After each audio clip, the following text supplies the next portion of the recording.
Thank you all for joining us for another episode of Aetherseed Cycle of Stars, our D&D 5th edition live play game set in my own little homebrew world. That's what I meant to say, my own campaign setting. Set in the modern age of industrialized might and magic, and where you can find cantrips in the pharmacy. Before we jump into the game, though frankly I'm fairly certain the only people watching are us, as usual. Let's go quickly around the room. People can tell you who they are and who they are playing. So, Jade, you pick who goes next. Okay, I am Jade. I am playing Will Fire Genasi, cleric of life. Yes, and I will let Kat be the next one. I was about to say Wednesday, but I'm not Wednesday. So that's your fault, Kevin. Yeah, sure, that's my fault. Hi, I am Kat. I am playing RaQui MriTtyur, the Aarakocra Bard Warlock. Ash, over to you. Hi, I'm Ash. I'm playing Olo, the Rogue Bard. We need to update some of the stuff in the overlay at some point. We'll get there. Over to you, Nate. Hi, I'm Nate. I'm playing Errol Reminash, the Craggling Fighter.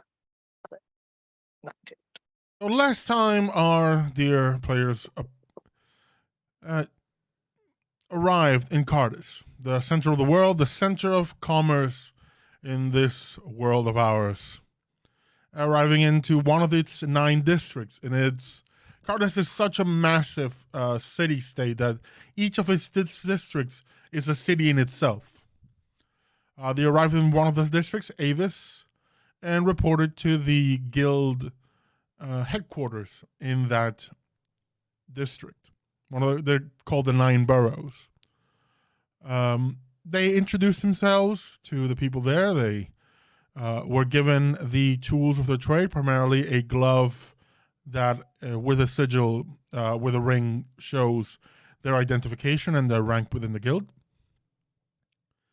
And they were given a couple of days to rest, recover, and more importantly, get the lay of the land and figure some things out of where they might be staying and how they'll get around.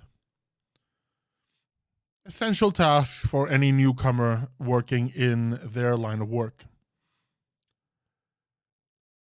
With that said, party did go a bit around the town, figuring some things out. Will, primarily, given that their individual rooms right now, they're having temporary accommodations within the guild hall. And each room has something of a small kitchen. Will's priorities immediately went, I'm going to get food and cook. And along the way, with Errol in tow, they found a notification for an upcoming fundraiser for the Olo Proudburrow Foundation, realizing that their friend has ties to this place that he either didn't know or wasn't aware of or had kept hidden.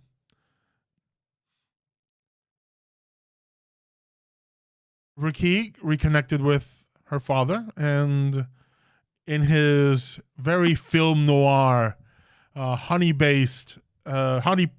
product based bar called the Honey Pot, and dropped a little bombshell on him, giving him some of the information that she had acquired on what might be happening to her mother, his now separated wife, relating that something might have happened, to which he mentioned that RaQui's mother's twin sister might be responsible for it, and warned RaQui of any contact with this person. Errol, being Errol, weighed all the pros, cons, potential consequences, and future developments in a 20-year timeline to determine if he would go ahead with the medical procedure to deal with the his lack of magical capacity, stemming from the fact that he spent his formative years in the Herculean Republic, a land that is thoroughly non-magical. Something in there in the air and soil makes it so the people just have no mana to speak of in their bodies. They can't generate it. But a miracle science procedure was developed in Cardis to correct that for those who wished to have it corrected. Olo debated on his own whether he should try to contact his parents or whether he should remain distant. And Will cooked a lot. And helped weigh in on everybody else's situations, while hopefully at some point continuing to figure out her own issues or situations. Basically, she's procrastinating with cooking. Why are you calling me out like that? Somebody, every session, one of you will get called out for something. Last time was Errol and RaQui. This time it's you.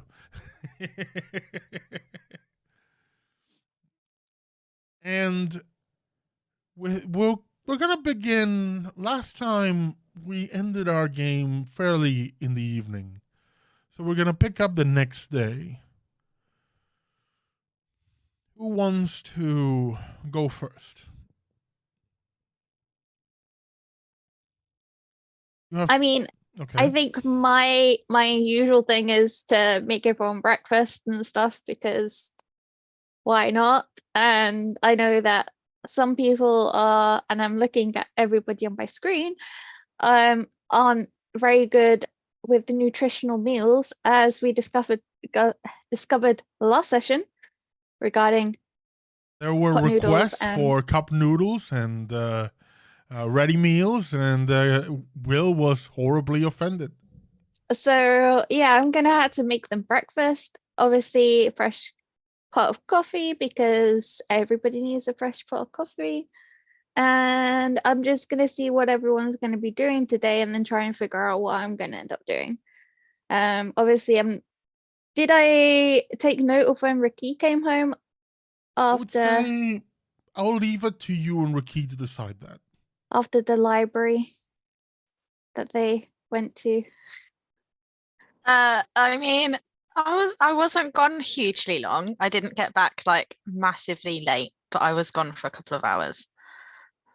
Wait, So which is a bit short for a library trip, but you know, it was late and they were closing, so I'm guessing that's probably what the situation was. So that's all I'm gonna leave it as. sure, yeah. Yeah. Okay. Yeah, it's just see what everyone else is deciding they're gonna do, whether or not RaQui's gonna mention about the library at all, or if Olo's gonna give us more information about his parents and what he actually wants to do regarding that. But I'll have food prepared, coffee prepared, tea prepared, anything prepared, just to see what will happen. They'll just have to come and knock on your door to get the breakfast. Oh no! I will literally Take it to them. Yeah.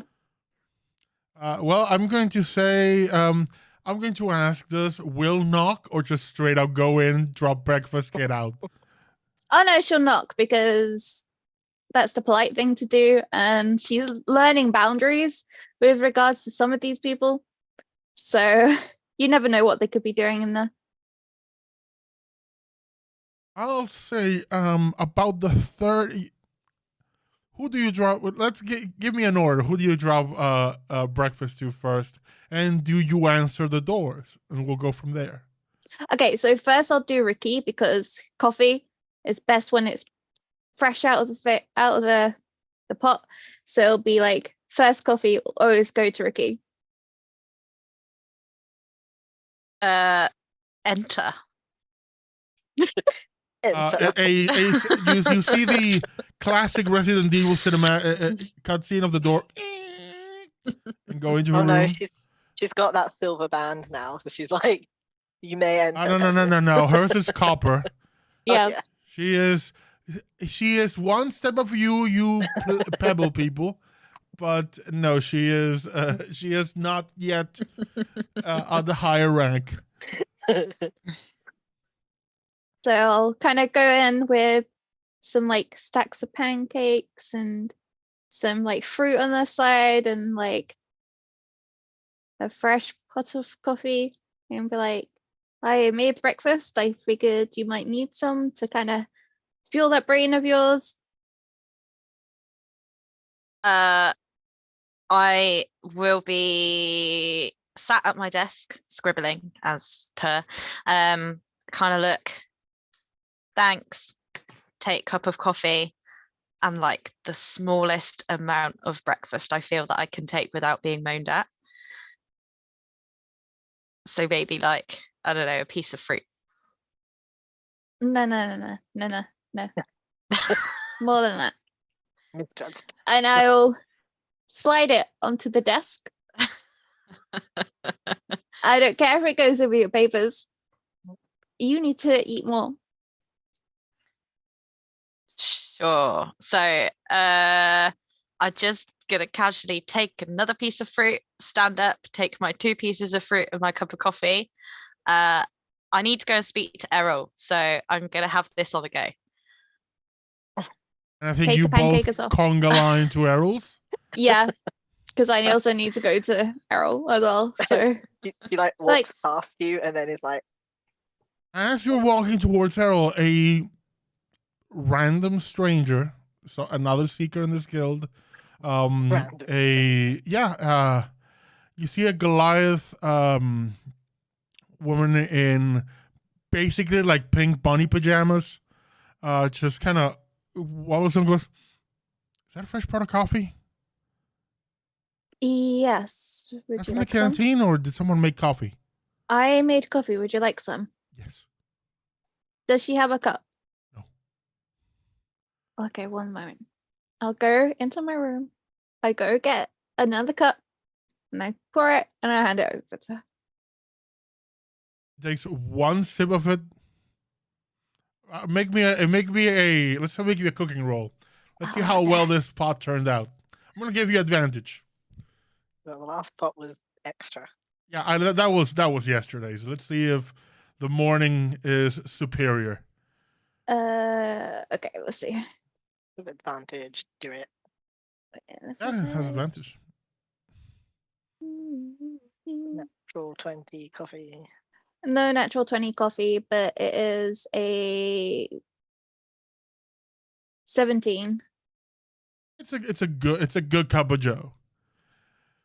Goes. That's good. That's good stuff. Hi. Sorry. It's good. Sorry. You're new here, right?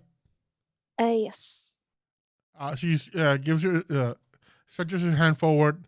If you take her hand just kind of encompasses yours. Mhm. Says, "My name is Alondra. I'm gonna go have breakfast. This is wonderful." And You're welcome. That is my door now, as you have saw me go in and grab it. If you want coffee, just knock. that's dangerous information. I will keep it secret. And she goes away. She is completely shaved. Has like, and from what you can see, from the top of her head down to her neck, because everything else is in the bunny, in the pink and bunny, kind of onesie within like bunny, slippers even, is covered in tattoos. And she's just going away somewhere else. Making friends. Yay. That's Alondra, all A's, double L. Perfect. And Errol's room. There's a knock on your door, Errol. And the smell of coffee wafts in from underneath it. What time is it? Because Errol goes for a very early run, so he may be on I his think like, you would have already way been out back. or way back. You would already been back. Oh, well then, wet Errol answers door because shower. A very you see another giant. Well, fuck it, it's Errol, and he's wet. Whatever. Morning. Everyone's Morning. up then. Coffee, breakfast. Walking straight in, drinking coffee. Take cup. Legend. Oh, okay. Are we all? Is this? Are we? Am I gathering point? I think so. I think Will's delivering breakfast, but I wanted to speak to you. So I took mine on the go so I could come speak to you. Please make sure she eats more than those 2 pieces of fruit, please. Okay. He's taking breakfast from you, like a regular amount of breakfast, and just takes double the amount. And it's like, That's- this will get eaten. Okay. I will meet you guys here in a moment. I will go get Olo. So then this will be the meeting point. I'm guessing. So All right. I'm hub. Okay. Sure. only Looks because around, she tries it's- to tidy up. it's only because she went in there and she needs to speak to you. So we might as well just meet up here. So goodbye. And I'll go and find Olo and disturb him. There's a knock on your door, Olo. What? Breakfast up. 1 minute. It'll be 5 Comes more up. minutes, Mom. No thanks. Comes up, opens the door crack, and then just, oh. He's got a long robe on that he sleeps in when he's most comfortable. So what we got? Coffee. Cool. Breakfast. Takes a coffee and puts about 5 teaspoons of sugar in. You make it too strong. Because it's the morning. Makes me poop. I mean, yes. And then he runs off towards the toilet. Speak to me. Okay. If that's all you're gonna say, we're gonna meet in Errol's room. Are you His talking to him place. through the toilet door? I'm yelling into his room because I don't know if his toilet door is ajar or anything, but I'm not gonna go in there. He's not leaving the door ajar for you to look at him pooping. I wasn't gonna do that. I was gonna stand in the doorway of your room. A toilet? No. Not in the toilet. No, I wasn't gonna do Oh that. my god, Will's a perv. We established Why? this already. She gave me extra strong coffee because she wants to watch me poop. Oh my god, that is not the case at all. But okay, fine. I'm just saying, Errol's room. We're gonna hang out there, and I'll see you in a minute. Jesus. Make Like, it a not minute his and a name. half. I'll see you in like 5 minutes. If you're not there, I'm gonna drag you out. Okay. I'll close the door. I'll leave. Just shake my head and be like, "What the fuck was that?" It's like a child. Maybe it's some weird trauma thing that's just brought up because we mentioned his parents, but I don't Wait, know. So I'm just gonna go. 20-something, I think. Yeah. I mean, he acts like a 50-year-old, but I think 20-something. I mean, one He's minute like he a- acts like, He's reliving his teenage years because he didn't really get them. yeah, that's what I'm thinking. Like Will's thinking, maybe mentioning his parents is now unlocked some sort of like hidden child inside of him. And as she's thinking this, as she goes back to Ella's room, and she's like, maybe he just needs to see his parents. Maybe he just needs a mother's love. And then like just opens the door and goes in, as she says, like mother's love. And be like, okay. You hear, so Will opens the door saying "mother's love" out loud. Just Yep. While she's no off context with, whatsoever. Just mother's love. Mother's love. while she's off with Olo, I guess Errol's been like trying to tidy up and like, okay, Ricky, I don't know how long you've got, but shoot. Am I showing you where the hospital is today? Oh, you know what? Maybe it's best to just like do it. I made the decision. If I do it, I don't have time to backtrack. Cool. So get ready and then we head over, yeah? I'll take that as a yes. Yeah, yes. Sure. Should I call Corin? No.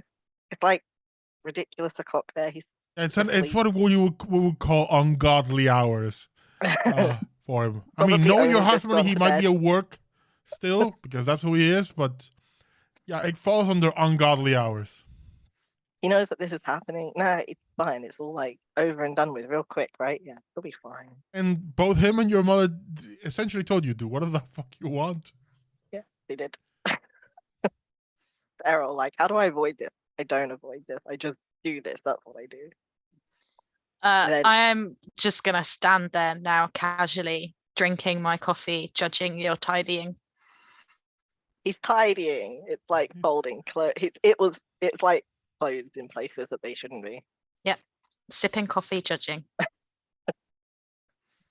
Folding clothes and trying to put them away, and then looking at you and going, "Fruit, don't forget the fruit. She's coming back here." Just- Scarfing pancake. And then she walks back in, and he's like, "She's eating." yeah. Mother's love. What? I don't want to know. I don't want to know. Don't tell me. I said I don't want to know. I didn't say anything. Okay. Sure. Nothing at all was said. No. So before he gets here, what are we going to do about Olo? What do you mean? What are we doing about Olo? And his parents? I think he said he didn't want to see them. Mm-hmm. I sort of think it's his prerogative what he does with his parents. No, I understand that, but his name was on the board. What do you think would happen if they'd seen that? I pointed that out to him too. I know. I don't know. I told him to go get it taken off, but I don't know what he did about that.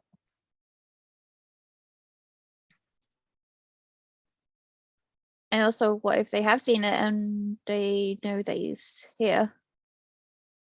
Then we deal with it. Well, I kind of guess that, but He can still kind of just deny it.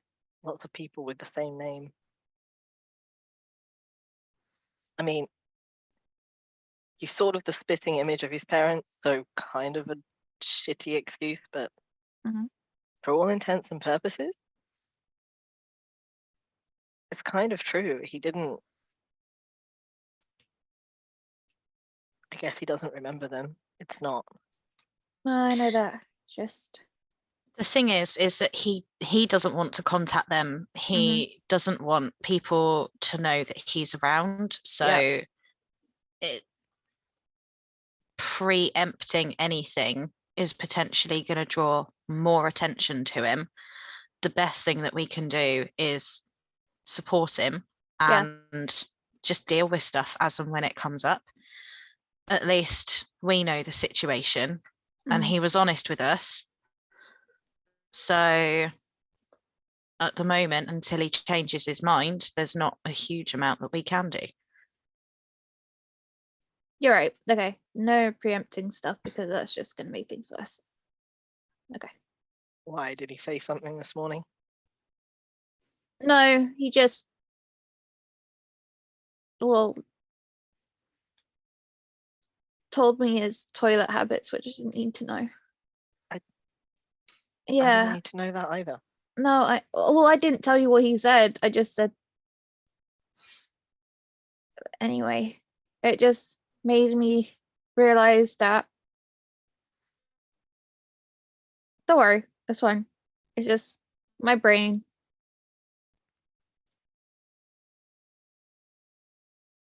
Thinking things.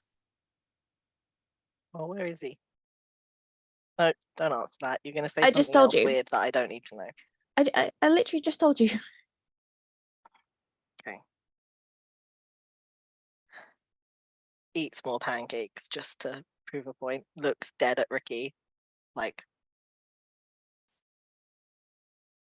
Ew, just drinking coffee.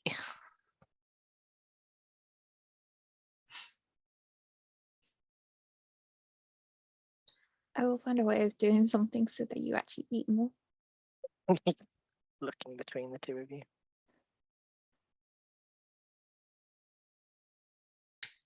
Oh, yep. Mm. You know what's good, Ricky? Toast. Mhm. Toast. Toast. It's a good on-the-go snack. Breakfast, lunch, dinner. Toast. Toast is actually good. Okay, we can try some toast tomorrow. Jam on it. Like having toast and fruit. So did Olo say that he was on his way? Yes. Okay. And If this gets awkward, Errol's gonna go get him. not long after she says that, Olo walks in. He's now in his normal garb. And he's slurping at his coffee. Errol's like, thank God.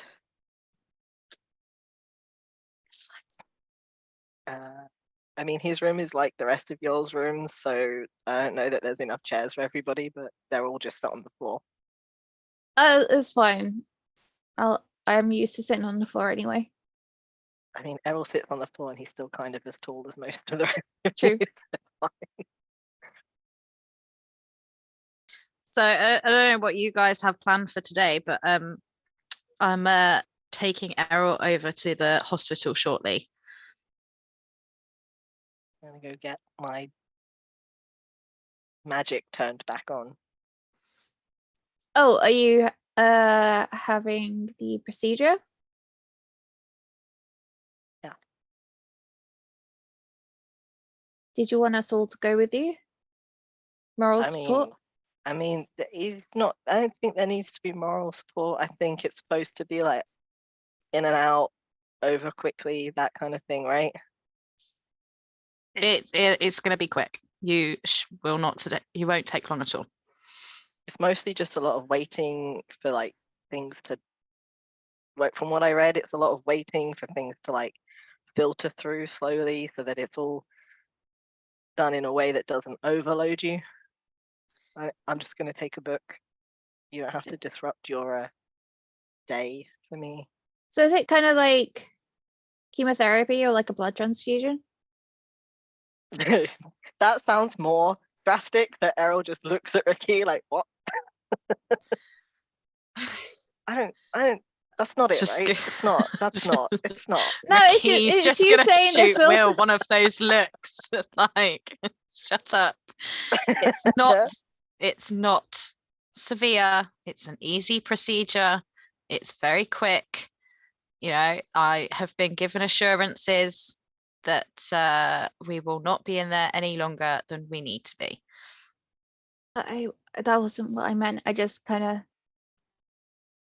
when you said the filter through, I was like, that was the first thing I thought of. Oh, Sorry. I don't think it's like a blood transfusion. I meant like they put me in like a sterile environment, but like magically sterile, and then they Oh, okay. let it kind of filter in. Okay. Because if I go, I guess the idea is if I go from 0 to like full, 100. then I just overload and Mm-hmm. I don't know. You won't explode. I I don't did. think I did because of this coffee. What? Yeah, and that's probably why Coffee. coffee has filters in it, so you don't get too much coffee because then you explode. I don't think that's how coffee works. Look, I know that much, okay? How are you doing, Olo? Yeah.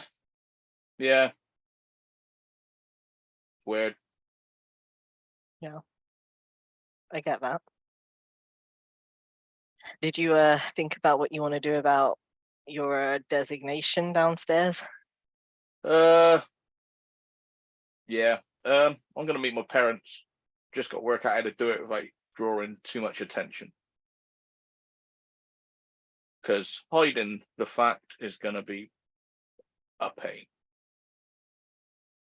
Okay. So we gotta,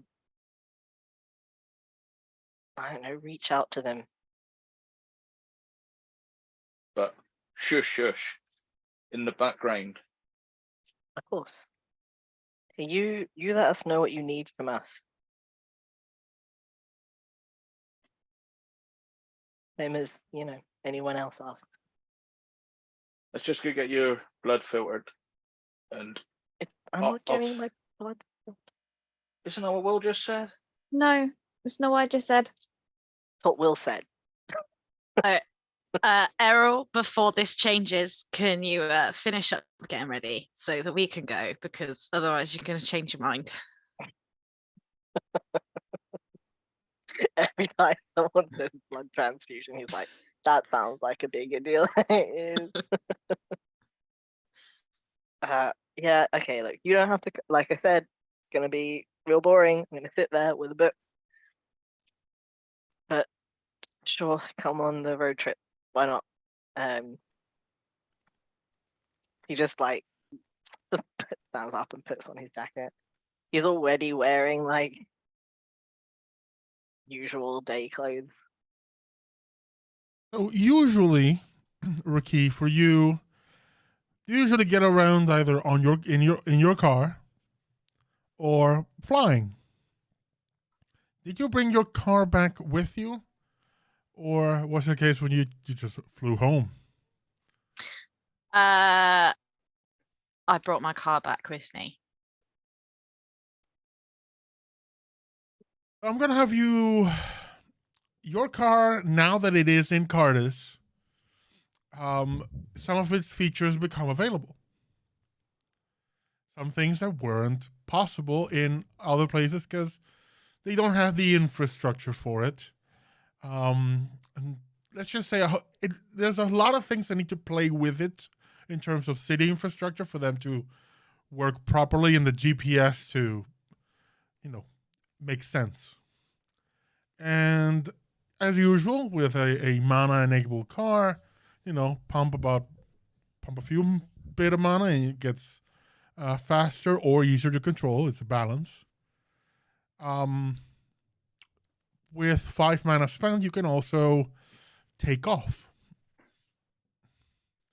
Because the Cardis is a busy place and there's not just drive lanes, there's sky lanes. With, of course, much like there's walkways for people, there are flyways for people that move and sweep between the traffic.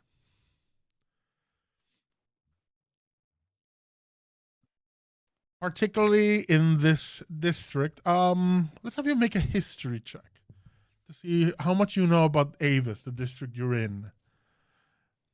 Because I don't know that RaQui spent too much time here, given her proclivities. 16 on the dice, so 22. Oh no, you have an academic knowledge of what this place is. Maybe I'll leave it to you how personal the knowledge is. This district is a tourist trap. This is where you have museums, theaters, not really like in-depth libraries, but not the kind of thing, not the kind of library you would head to. More like those, that are carried by some particular name or important group, like there's, for example, the Glory Hammer Library is there. It's part like heraldic knight, ancient like knightly order dedicated to the pursuit and preservation of ancient knowledge. It's the kind of thing people were gonna go, ooh. You know, it's like you go to certain universities, you have, you know, that hall dedicated to an ancient tome that was unearthed and is here for people to come and gawk. And it's part culture, part entertainment, a lot of landmarks, a lot of stuff to see, stuff to do. It is a tourist trap.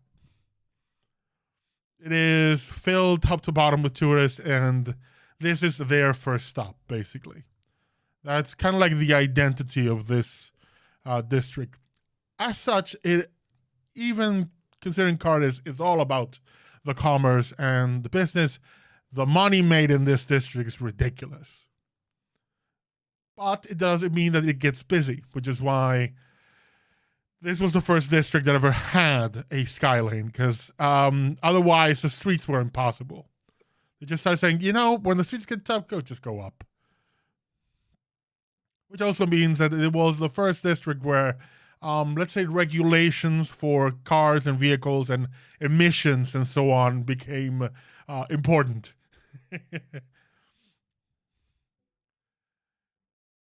But yes, you now with your particular vehicle, if any of you want to acquire your own cars, motorcycles, whatever you want to get, that's up to you.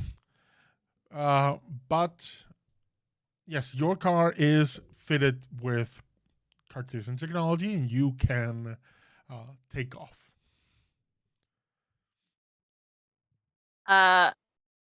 So You can also just drive normally. It's up to you. I feel like I imagine this is something that none of the others have experienced. They have seen, but not experienced. I think at some point in your lives, you've traveled on an airship, aka a plane. You've done that before. Having your car suddenly defy gravity, that's a new one. So I am gonna do it. Just A, because it'll probably be quicker, and B, I like the idea of freaking them out a little bit. So I'm gonna spend the 5 mana so that we fly. You get into gear, get into the driveway and start getting to the street, and a few hundred meters down the road as you're getting speed, you see we keep putting some turn signals on the dash, but on the dash, instead of showing left or right, it's showing up. And that's weird until 5 seconds later the car takes off from the ground. Just begins going up, and until it kind of levels into a row of, you see cars passing by you, and they are rolling on nothing. But what you find curious that they are still all driving at the same level. Almost like there is an invisible road. They are just flying. You just see sparks, kind of blue little lights and sparks coming off the bottom of the wheels, as if they were, hitting some form of force that keeps them going. You can see other lanes to your sides, and even other further up. But further up means more mana, and you do have to spend a bit of mana. Depending on the length of the trip, you need to spend more mana just to keep yourself aloft. If not, the car has a built-in system that will gradually take you down. Going really up is a splurge. It's like, I need to get somewhere fast. Because that is, I just break through any line and just go wherever the fuck I want. That is the Final Fantasy if you have a flying ship level, where roads no longer matter. But you have to be really good at driving, because roads don't matter. They don't matter to anyone else. I just That's the free-for-all level. hold on. Yeah. You're driving, and it is far quicker, far smoother. The ride is not bumpy at all. Not a even bit of turbulence. You do see that the front of the car does shift. It doesn't sprout wings, but where it's like a Range Rover, which is like very kind of blocky, it does shift to give it a more like aerodynamic profile. And so the wind just passes by it, and you're all driving. And welcome to Cardis. One of these. I've heard of these. It is a bit unnerving Morning. seeing, it is, you're watching people, small people, walk around in cars driving underneath you, but you're still under the shadow of other cars driving above you. It's a bit unnerving. In fact, let's have you all, those who aren't used to it, let's have you make a wisdom save for me. To see how well you take to it, or if it's just a terrifying experience. Put DC at 12. I got 11. So close. 14. 7. Both. I'm gonna say, Errol, you're in the front seat. I'm gonna guess. Yeah. You have a moment of shit, but then realize, it's not bumpy. RaQui seems to be in perfect control. This is fine. Your death grip relaxes a bit. The two of you in the back are clinging to whatever you have. I'm gonna say, with that 7, since it's at least 5, let's say, range of 5, call it points under the DC. Although I'm gonna have you make a con save. See if you get airsick. Well, you don't get airsick, but you do get that feeling of I'm not on the ground. I'm not on the ground, and it's freaking you out. It's almost like having vertigo. It's literally, you've just discovered that you don't like heights. Oh. You have a deep respect for heights right now. It's like jumping out a window. Fine. This sustained drive that you don't know where it's gonna end. No, no, that's not you. You prefer your exploits in the air to have a quick plummet. I have more control over my own balls. actions of like falling to the ground. I do not have any control over this metal contraption in the air. It's like real life imitating art right now for me. Olo, how would you roll? I rolled 14. That is enough. You do get a bit greener on the gills, and there is a, but you remain in control of your stomach. You are not going to mess up RaQui's upholstery in the car on the first drive. I'm just gonna shoot him a really do not throw up in my car look in the rearview mirror. Fortunately for you, you can see, even with a 10 and with a low passive perception, there are sick bags behind the seats. And some in the glove compartment if you were to open it. Granted, these have been here for so long they're kind of yellowed and not been really in use. But there are paperbacks. It takes you because you are going over to the district, the borough you spent the most time on, which is Avis, one of the central districts. And this is because this is the government administrations, really preeminent universities and hospitals and embassies. This is the big place where all the most important things are. Among them, you see a gigantic tower that you know is simply called this tower. This tower? It's this tower. DIS tower. It's very much like almost like the Spire in Seattle, just like the needle, I think a Space Needle, just big pointy thing going up, or like the tower in Toronto, which is again just big spike up, with a view at the top, like a platform for people to come in. It is essentially a skyscraper.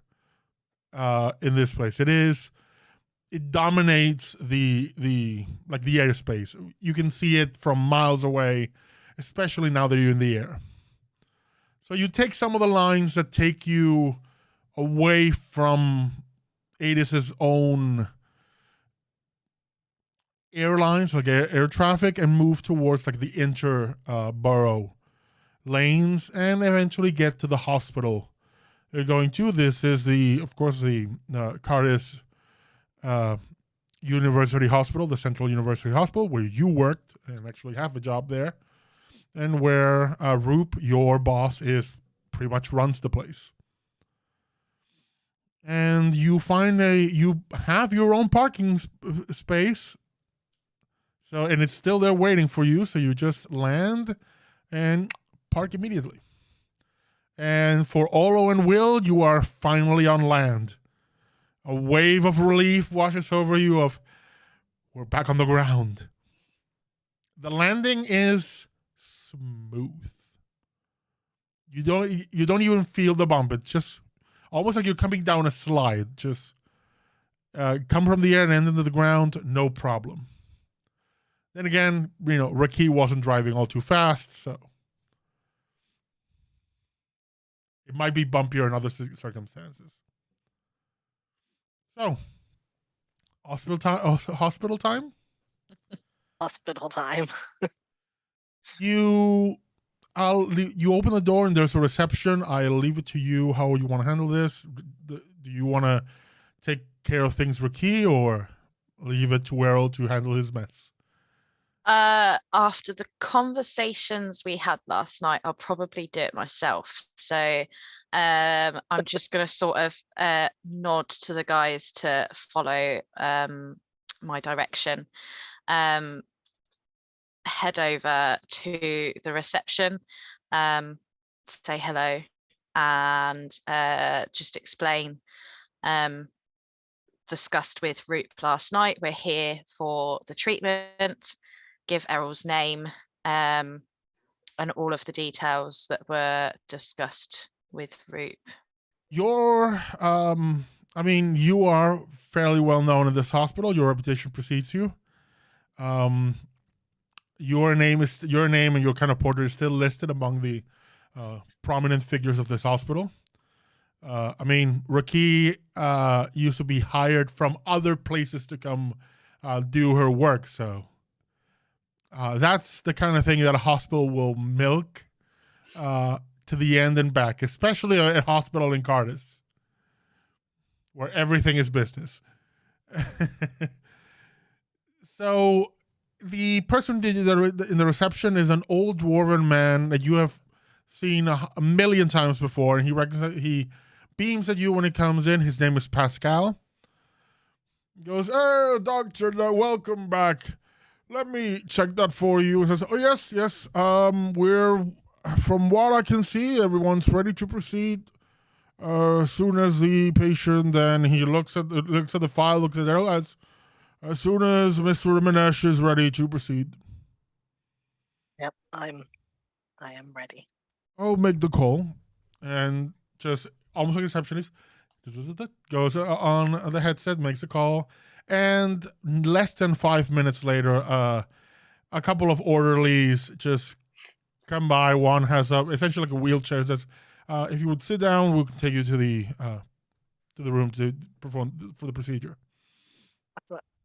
Sure. Awkwardly sit. For your friends, we have a waiting room. Doctor, if you would like to come, the attendant physician has extended an invitation for you to watch the procedure. Oh, that's cool. Yeah, I'm. So I'd just say I will follow you shortly. I'm just gonna get these guys settled first, and then sort of show Will Olo where like the canteen is, where they can get refreshments and stuff. Will, don't judge. It's a hospital. It's hospital food. Why would I judge? It's the best that it is the best that you can do here with your budgets. It's all right for hospital food, but it is hospital food. Make sure that they have everything that they need, and then follow on behind the direction that they went. Kevin, question. Yes. For RaQui to be able to answer this question for me. How long is the procedure going to take? A couple of hours, and then there is almost like an Recovery time. Not so much a recovery time, but it's from what RaQui knows, and I think both RaQui and Errol know this. There is something like almost like a pressure chamber thing that he'll need to go through, where he is slowly being brought up to like a regular mana level, so he wouldn't be like overwhelmed by sensations.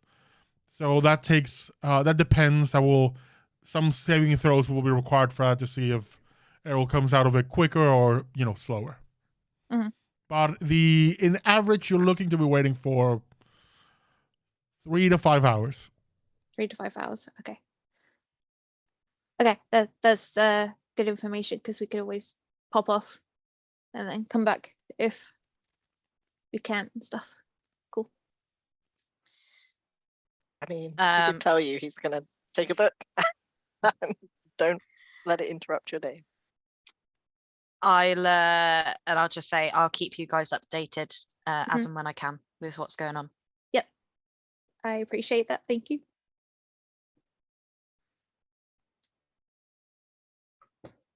And I will settle down for a little while and see how long I can last sat on a hospital chair for a while. and then maybe bugger off and go explore a little bit. Some hospitals have really comfy chairs in the waiting room. Yeah. We have sofas.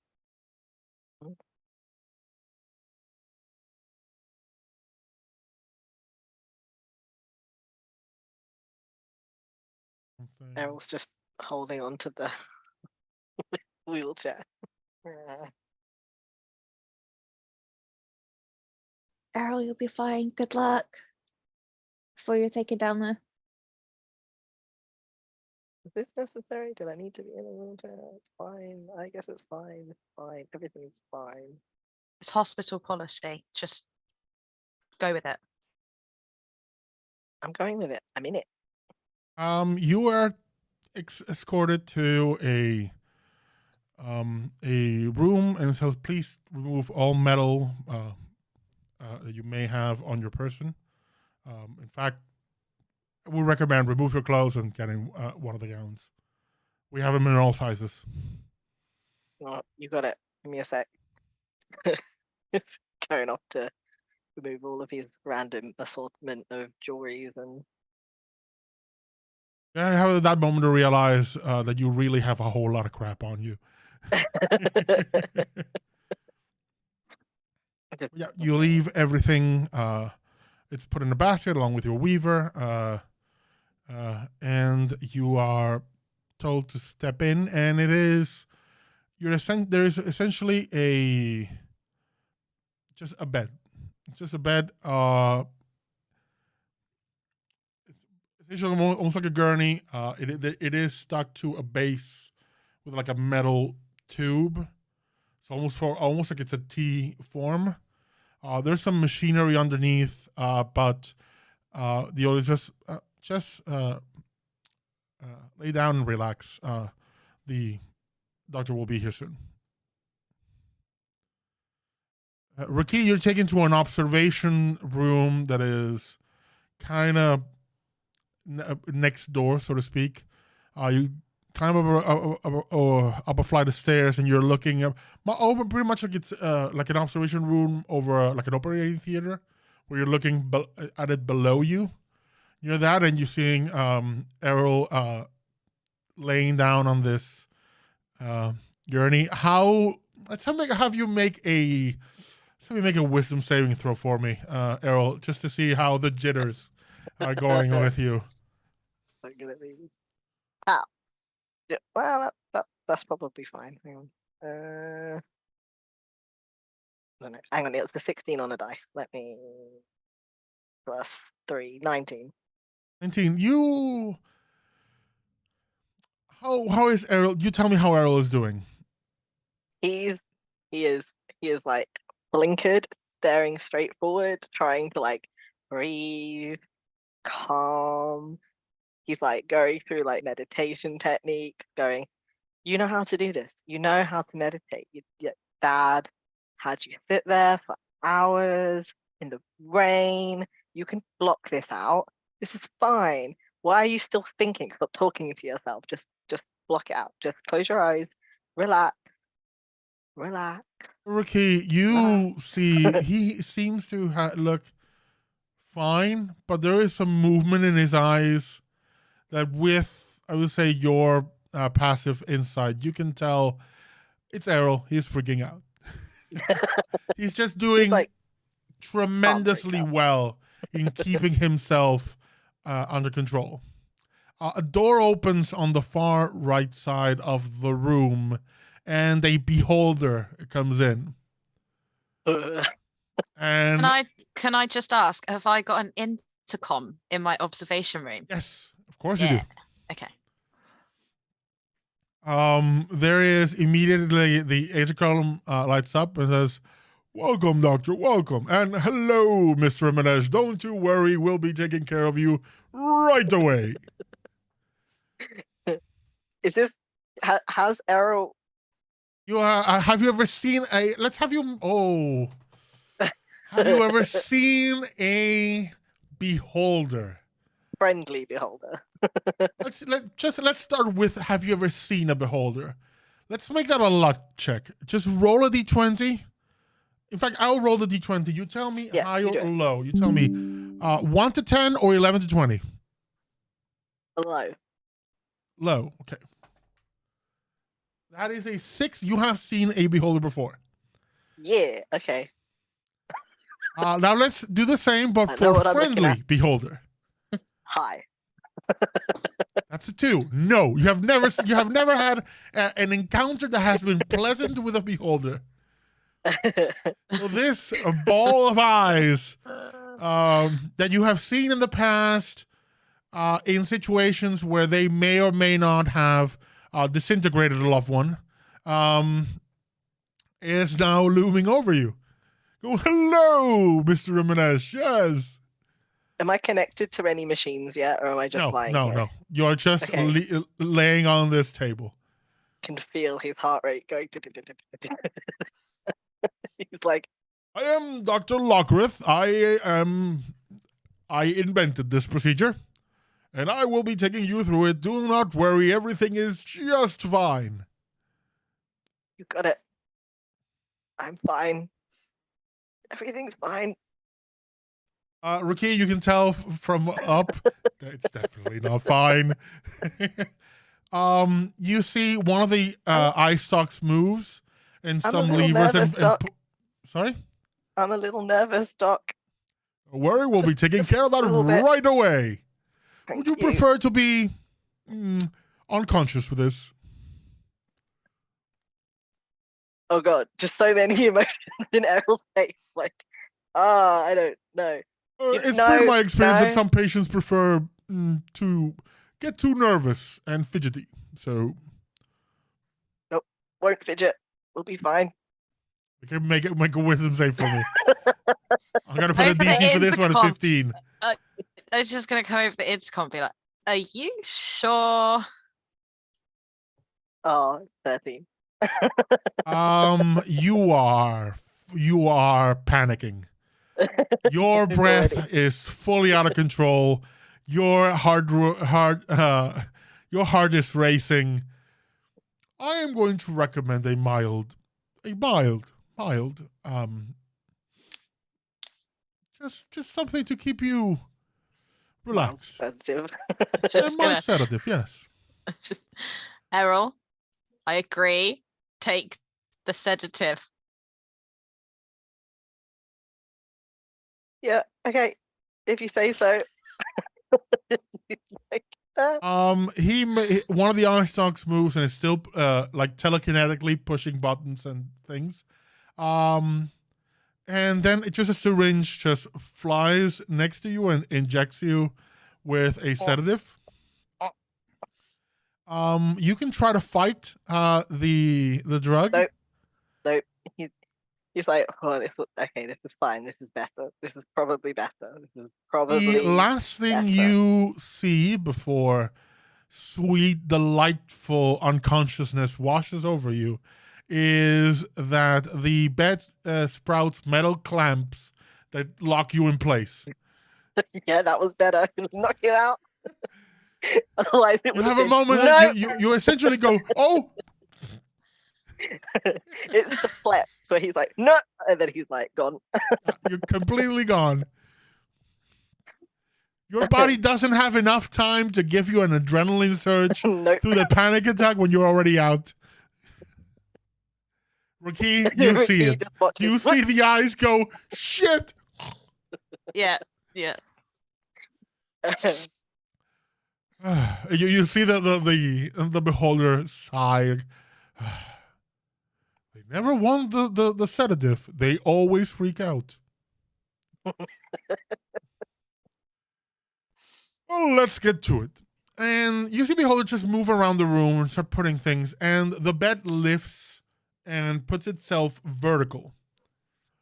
And footrests appear, which is why the clamps are in place. And from the ceiling, these rings come down, and it's like a 3 of set concentric rings with Errol in the middle, and they begin to be charged in different colors. But you can feel like a hum in the air that makes the windows to your viewing area shake a bit. They begin to rotate. The hour one rotate, the other one rotate, and soon they also begin to spin. And so it's this kind of concentric motion, almost like a super collider, just things spinning with Errol in the center. And there are sensors that appear on the bed. One injects itself into Errol's arm, giving a reading and a calculation of, you see it as NL. You see it on the window that you are viewing from lights up with a display. And it says NL concentration 98%. And you basically just see this thing begin to vibrate and spin, and the rings themselves slowly begin to be completely made of these strange colors that appeared on their surfaces, almost like it's coating itself. One of the rings is blue, one is red, and the other is yellow. So primary colors. And they're spinning, and essentially as they spin, and you see that some form of energy is being drawn. You literally can see almost like ambient mana begin to be drawn into the circle, which is unusual. And you can actually visibly see it. And it's being colored by these rings, giving a sense of a prism or almost like a rainbow inside this room. And slowly you begin to see that concentration begin to lower. As even though you are unconscious, Errol, I need you to make a saving throw for me. I need you to make a charisma saving throw for me.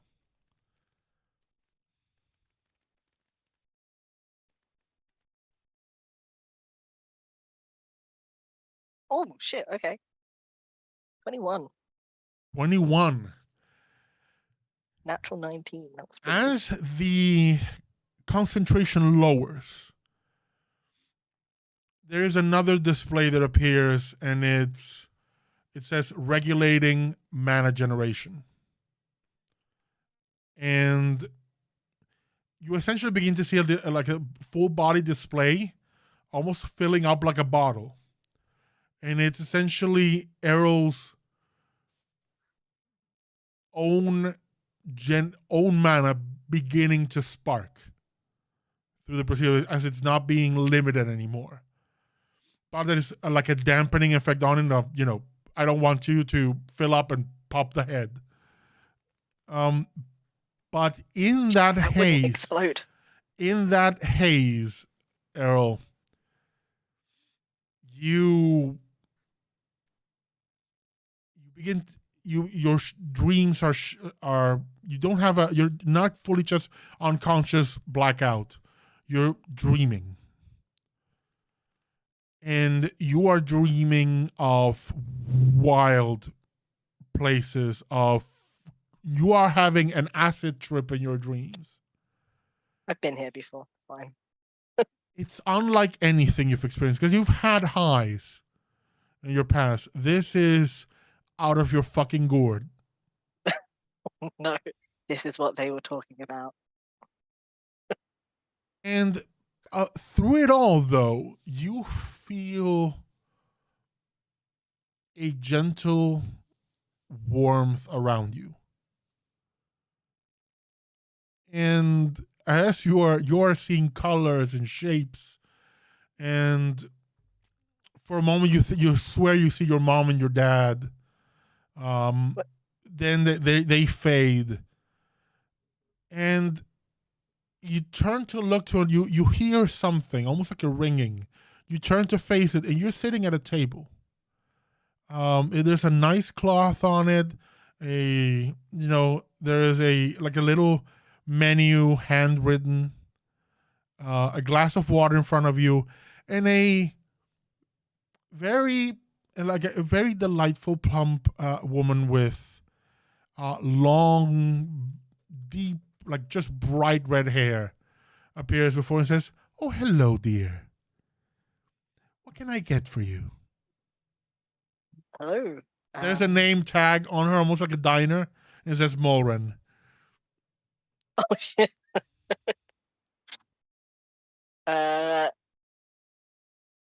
He's like, wait. I am tripping right now. Maybe. That doesn't mean you can't have a bite. Is this real? To you to decide.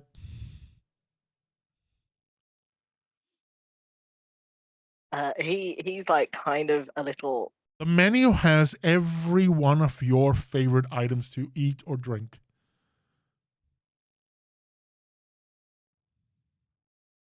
He's a little awestruck. Vida's very awestruck. Oh, there's also an entertainment menu if you want it. It's another menu, handwritten, and it's the best memories of your life. Oh. Every moment that you have been happy, every moment that has brought you to tears for good reason is there.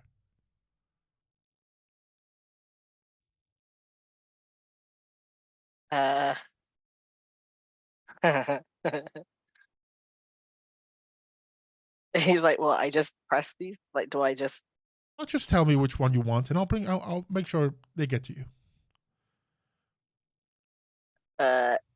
He's looking down like the menu on the entertainment menu, and just finds like first date went well with with Corin, and he's like this because he just wants to see the terrible awkwardness. You see the scene play out with an intro to your life that looks like a 90s sitcom. with Errol. There's backing laugh track. There's awes from the audience. And it is you seeing your life but played as a TV show for your entertainment. Wild. Back outside in the real world, maybe. Concentration has lowered. Now it's almost an hour has passed, and it's been smooth sailing from here, from where you stand, RaQui. There is a camera on Errol. You can see on another display that has propped up from the bed just to keep. There's several cameras taking shots of different parts of the body to see if there's any physical thing that happening that might require an emergency response. He is fine. He seems to be smiling like an idiot, but he is drugged out of his mind at this point.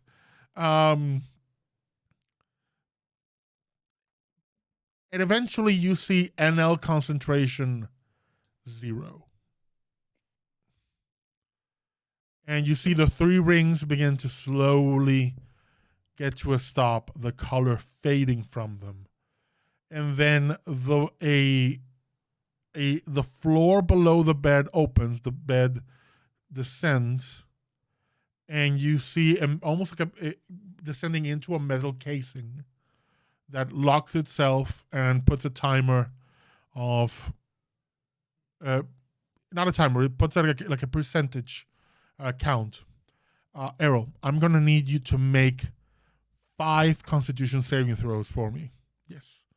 Tell me each and every one of them. Based on the result, the percentage will increase.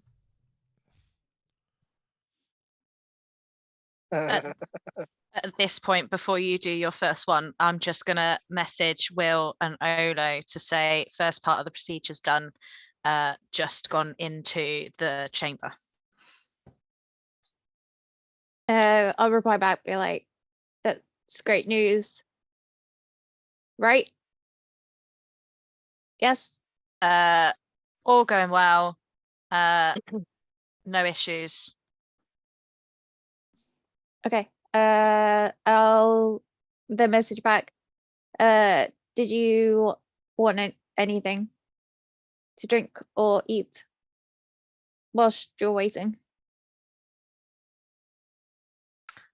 I imagine there's probably somebody around that could get me a drink if I wanted one, so I'll just reply and be like, "No, I'm good, Ta. Okay. Update you when I have more news." There is a coffee machine in the room you're in, because this is there's usually a whole lot of people watching things, so they have like a coffee pot and like a teapot there for any physician that might be watching a procedure. So if in terms of drink, you're good. Olo just sends a thumbs up. Cool. Errol, what is your first throw? 8. The percentage increases to 5%. Second? 18. 18. 25%. Natural 20. Apparently we're going up. Awesome. That negates the failure of the other one, and your thing drops ups now to 60%. Back to lowish 10. And 5 and 5. 10. 70%. That was 4, right? One more. Mm-hmm. 21. 21. That takes you to 90%. This takes about an hour and a half, and the last 10% takes about 20 minutes, so 2 hours more in total. If you had gotten over 15 on all of them, it would have been an hour, and each would have been 20%, 40%, 60%, and so on. So there's progress either way, but it's just more time wasted. You wake up midway through it. You are in this pressure chamber. The air is cool. You are still locked to this table for now. You are in a weird. You have a tingling sensation. It's not painful. It is almost like a tickling sensation a bit. Particularly the tips of your fingers and your ears. And you feel yourself suddenly, it grows as time passes. You even see that percentage go. There are moments of jumps where that sensation intensifies a bit. It's never painful. It's just intense, like a rush of energy. Almost, when you feel like a cold down your spine, you just feel that's what you're feeling. It's not unpleasant. It's just a bit shocking. You feel like you're seeing the world, all the colors of the world and everything around you. Because there is like a viewport you can see outside. Everything seems brighter. Everything seems more intense. You for the first time, even though it's heavily regulated in this chamber, you are feeling mana around you. Like the ambient mana around you. It's almost like you can touch it. It's in the air. It's intangible. But there is in the edge of your feeling, you know that it is all around you. And it is as if you were opening your eyes, your ears, your mind to the world for the first time. Like this, almost have an understanding that this is the true state of the world. It is a world just suffused in magic. So now being able to feel it, it doesn't change who you are, but you feel more. Like you're able to perceive more. And that's without even thinking of what you could do. But eventually the 100% mark appears. The metal casing opens and goes back onto the floor, and the table is brought down with the tip hitting the ground. You are on an incline, and the metal straps just move away, and you are released. Dr. Lobrith comes and says, Lockritha comes, hello, how are you feeling? Good, I think. Everything is very vivid. I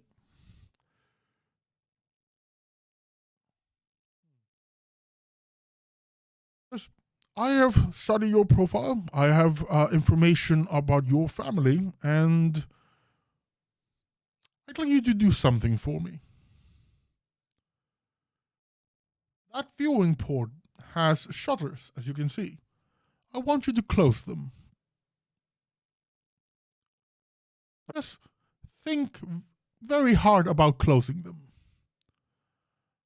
I want to have you let's have you make a charisma check. Okay. Let me just check real quick what the...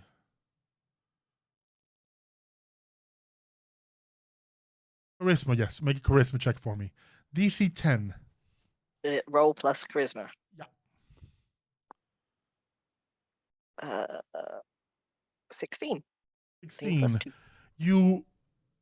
You see these shutters, and you're thinking about it, just almost like close, and the moment you just stretch your hand out, and they shut. And RaQui, you see this happen. With your knowledge, he just cast thaumaturgy to immediately close a window. It's delightful. I think we are good. I will leave it to you to discover all the things you can do and what you can't. That is the fun of, well, your new life. Thank you. That was deeply strange, but thank you. You are free to go. If at any point in the next few days you feel ill or you start seeing colors, smelling shapes, and tasting emotions, give me a call. Okay, yes. It depends on the individual. I will call I am happy you are well. I will go now. immediately. And he turns to his telekinetic tendril opens the shutter and says, "Doctor," and flies away. Oh, I know to put everything back on. I'm gonna make my way down to the room that Errol is in to meet him. Errol, I need you to do something for me. Okay. What level are you? I am level 7. 7. I need you to roll don't know why I needed to 64 look for that up. me. 64. Alright, here we go. I've only got 2 d4s, so I'll do it 3. 4. And just roll them all and add them up.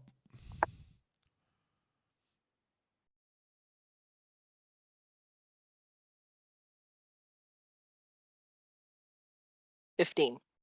15 total. Okay, plus 4, make it 19. You grab your weaver and it says updating, and you see a display that's that essentially has your tack already had a display for your essentially your HP. It almost like a body figure with your overall health, and it shows any injuries or anything. You see a blue bar now that says 19. It says it says MP, magic potential, or mana points, whatever you want to say. But He's like, oh,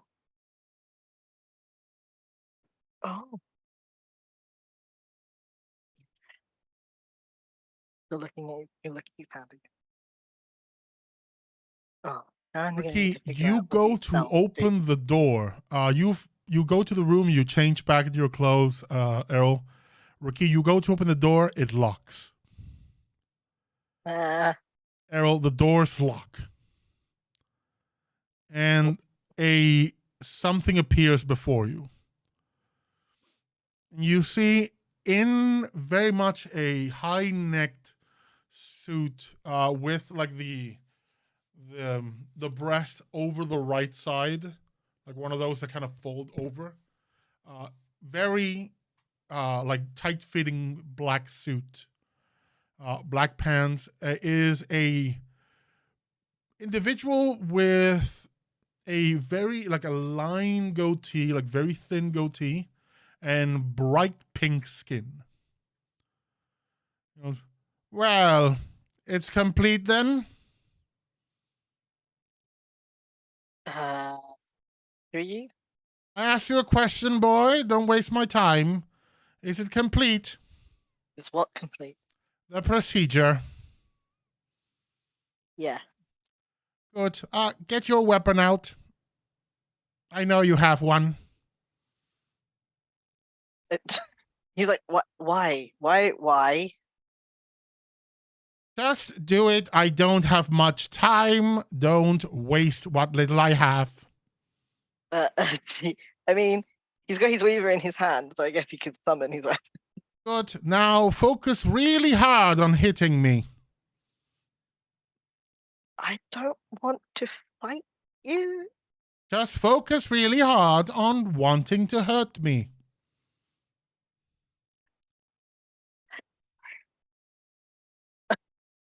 I'm not saying hurt me. I say focus really hard. You can focus, right? You're not a waste of space, are you? Okay, he's like, Oh, it's one of these. Okay. And then he's just gonna try to hit. You go to hit and you see that the hammer lights on fire. Ah! Good. Then your waste of oxygen of a mother didn't completely fuck things up. Wonderful. Oh, I absolutely tried to whack him again. You whack him, he's not there. It just very well. I am happy she didn't completely ruin things. Bloodline's powers are preserved. Good, that's all I care about.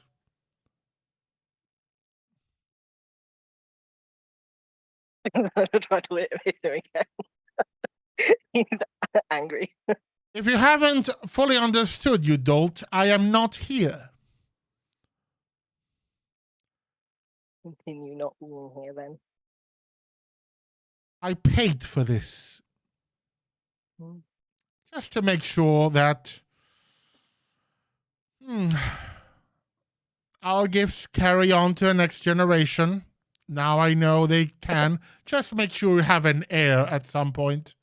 Don't let the line end with you. You kind of owe it to your ancestors. It is your duty as it was mine, as it was your mother's. Fortunately now you are proof that strangling her as a child would have been incorrect, even though I dearly wanted to. Now, go along with your business. I have no further interest in you. Just as I said, have a child here and there. I don't care with whom. I don't care when. But pass on the gifts. He's thinking so hard about how this person should just like explode. Just yeah, you see this guy in top of his head is just a mass of scars with two particular, like just almost like two spots on his head that are just scarred. Good. Oh, and now, if you would do me a slight favor, tell my brother there is a reckoning. There will be a reckoning between us someday. That's your Uncle Giovanni, by the way, if you're not. Oh, I got that. Very good. Thank you. Now, I'm off. Goodbye, and disappears. It's like, I fucking knew it. I fucking knew it had to be family. I've been banging on the door this whole time, trying to get in. He's The door not opens. even. The door You know what? opens. He's not even thinking. He's like trying to open the door for you. Oh yeah, the door unlocks. Actually no, the door unlocks and then you lock it again and then unlock it. Open. I don't know how to do this. Oh no, then when now it's more, now that you've done it the first time, now you actually just focus on it that it happens. It's like, no, open, close, no. Open. There we go. It's there. How does it work? What just happened? Still weapons in hand, like What are you doing? What just happened? unsummoned. I need fucking Words, Errol. calm. Use your words. What happened? Calm. I told you it was them. I told you. I said it, and it was paranoia, sure, but it's only paranoia if it's not fucking true. The family paid for this. Right. It feels gross.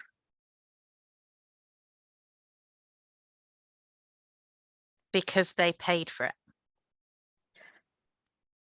Because they only did it for themselves, for the bloodline. And oh, a lovely quote. And so that not strangling my mother as a child was worth it.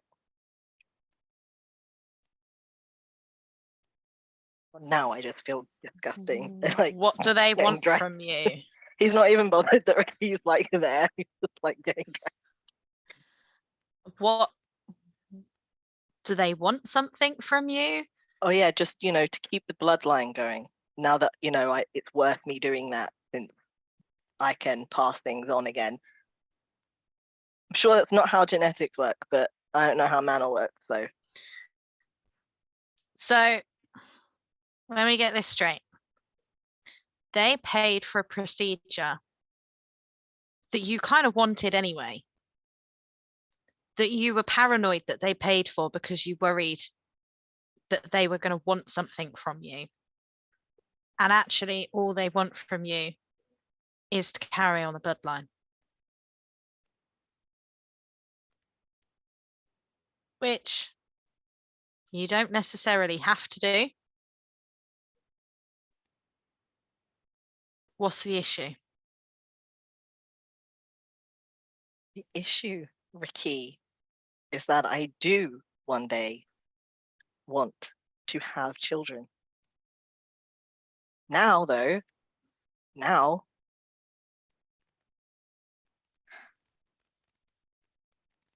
if they can do that with me and just pop on in here, I don't want any of that to have any effect on any children that I bring into this world. Okay, Errol. So adopt.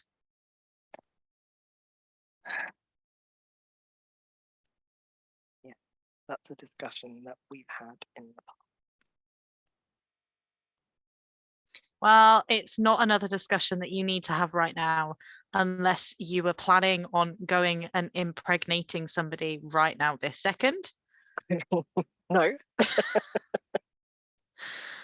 Then I guess you've gotten off lightly, considering that you were worried it was going to be a hell of a lot worse. Yeah. And how are you feeling? Okay, let me just think. He's like half dressed, thinking. Pretty good. Pretty good. Everything is very vivid and loud. Not really in a sound way, in a feeling way. And also look, and he holds up his weaver. Good. Welcome to the world of magic.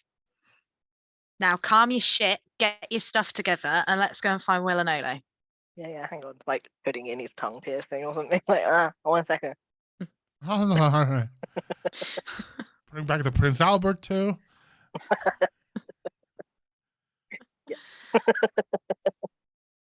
While all of this has been happening, what have Will and Olo been doing? Will quietly judging the cafeteria. No. She wouldn't judge the cafeteria because like they don't have the same facilities as a restaurant does. It's kind of a different scale.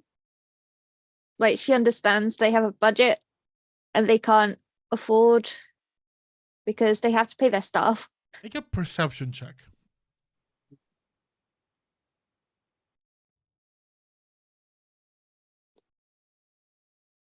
Ah, that's where it is.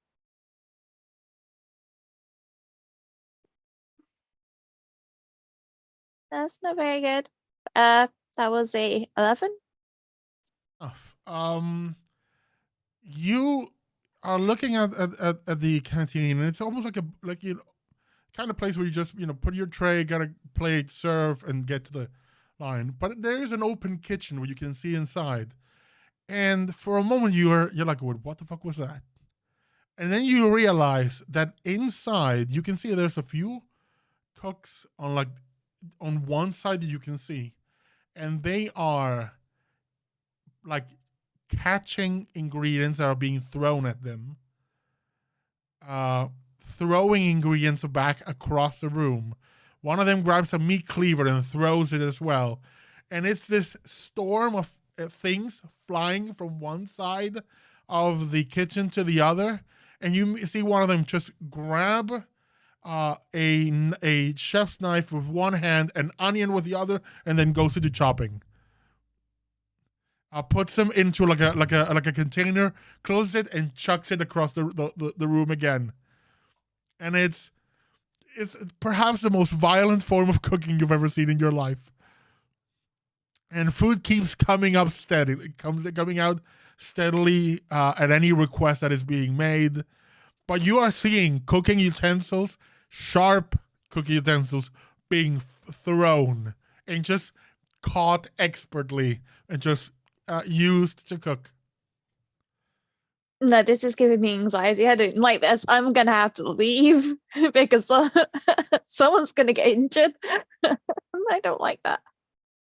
There, on the left, you see another. There is almost like a little station for like coffee, and the barista seems to think this is a bar because he is almost like those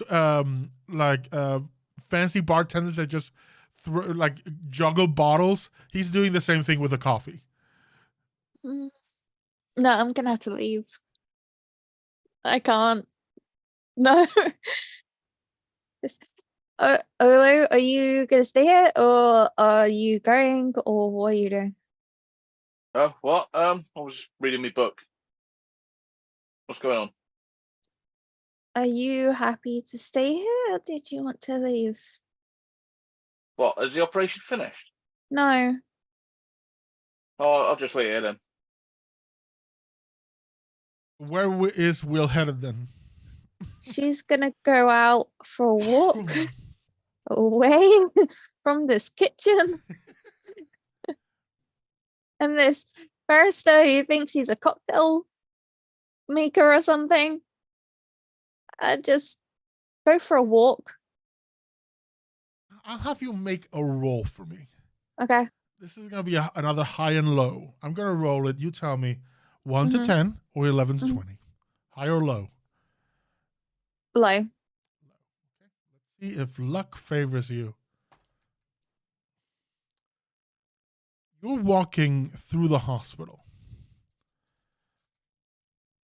And you are passing by doors in one of the many wings, just trying to clear your head and forget what you just saw. And suddenly you see a nurse running out of the room, ducking, and a bedpan just flies over his head, hits the wall.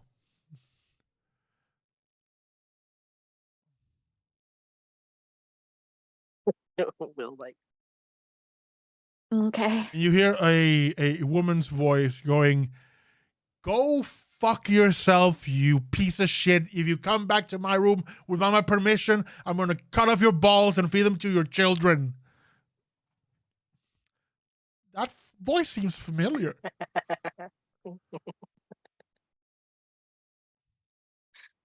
Kinda look a little bit. Oh, let me just look up the name because I forget the names a lot.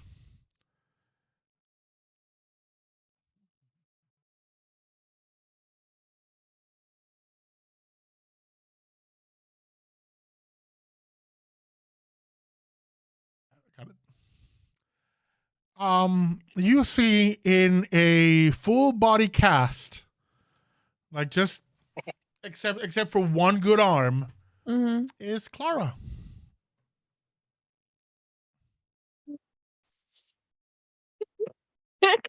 Just like, oh, Oh, hi. I didn't know you were in town. I didn't either. You doing it right? Clara Lepan, your girlfriend. In case it went over anyone's head. No, I knew exactly who that was. I was like, oh god. No. You see coming. Do you go into the room? Yes, There is because I need to see this. You see the medical chart. It says full body fracture, major organ failure, It says new spleen grown. A lot of things are like, in recovery, Mm-hmm. but something happened. Mm-hmm. I could see something had happened, and I don't know if I am happy or disappointed that one of your arms is fine. I mean, it came off the cast today. Oh, okay. And there was me thinking, I mean, I think I can outdo you on injuries now. yes, 100%. I mean, not that that was a issue anyway. I normally I would tell you to lock the door and come hither, but I gotta admit a whole lot of things hurt right now. I can, yeah. How you been? Well, well, I saw I saw some things, and I needed to go for a walk, and obviously that was the right thing to do because you're here, and I didn't realize. I wasn't here. I kind of got sent because they needed some experts to. Apparently, I needed a brand new intestinal system. Oh, okay. Apparently, I don't know. I don't exactly remember the last 7 days. Mm. Make that 8. You want to talk about it? Not much to talk about. We were doing a military exercise with a private military contractor from Cardis. Some of their soldiers got offensive, and I stormed their base with a grenade launcher. I may have locked them inside. I may have locked myself inside the building with them when I set off the grenades, though. Mm-hmm. I was seeing red. I wasn't really seeing clearly. I think I'm in trouble, but they're in pieces, so we're good. And you're in one piece. Oh, Right now, yes, more or less. yeah. Yeah. I'm not sure who paid for this because this is expensive, and I'm sure I'm not gonna hear the end of it soon.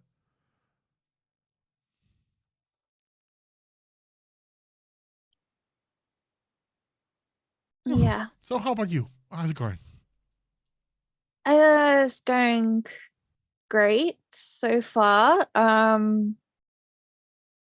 We now have a sort of place, but no, it's kind of temporary at the moment. I need to figure out where I'm gonna kind of camp out for a bit. Errol is having a procedure at the moment, which is why we're here. Okay. Is he missing any organs? No, just the magical one for the What? mana. He's got no he can't do no magic or anything. Oh. Okay. And RaQui went somewhere last night, but I told everyone she went to the library. I kind of guess it was personal. What happens? And apparently Olo has a foundation for himself that his parents made, and he had no idea about it. Absolute snitch. Is that him? Is he the lost baby? He's. Do you want to? Can you tell me about this lost baby thing? I mean, I don't know. Everybody here talks about that, but it's like an urban legend, you know. I had no idea about it at all. So I've heard, I've been here a few times on, some of these trading trips, and I've heard about it, but I don't know. I'm not a local. But you know more than me. I mean, kid disappeared years ago. Apparently, the story is the parents send the kid to like a school, a boarding school or something, and never saw him again. Then found the school didn't exist, and so basically the kid got kidnapped and never to be seen again. So if what you're telling me is true, then the kid has been seen again, and is handy with a gun. Yep. That's wild. Yeah. And she looks to you and just and kind of motions for you to get closer. Yep. And kind of lifts her head, and you see like the strain of the pain goes. Can I get a kiss? You want to lie back? Sure. I'll wait for her to lie back down, and then I'll give her a kiss, because I'd rather she didn't strain herself. But it's going to be one of those long ones, because it's been a while. Yeah, definitely. If you when you try to pull back up, she grabs you and pulls you back in. Yeah, that's fine. I can handle it. But I have to say, there's one little thing. One little thing. Why'd you throw a bedpan? Oh, I just woke up right now after. I mean, the last thing I remember, I was in combat, and I saw this guy checking me out. Like he had my arm in his hand. I reacted. I mean, fair enough. I'll apologize later. He has to come through. I think he's my assigned nurse, so I'll get a chance to apologize. Okay, that's fine. And I'll continue to smooch it. We leave Will and the smooching for now. And Olo, do you just stay at the cafeteria just drinking coffee and reading the book? Yeah, and occasionally using the toilet. But yeah, I'm really into this. I didn't know that I didn't need that information, but sure. We've established what coffee does to Olo, so we're going to go with it. Olo doesn't drink coffee then. No more coffee for Olo. Yeah, no more coffee for Olo. Then we return. I think at this point, RaQui and Errol go to find Olo. You do notice that Will is not there.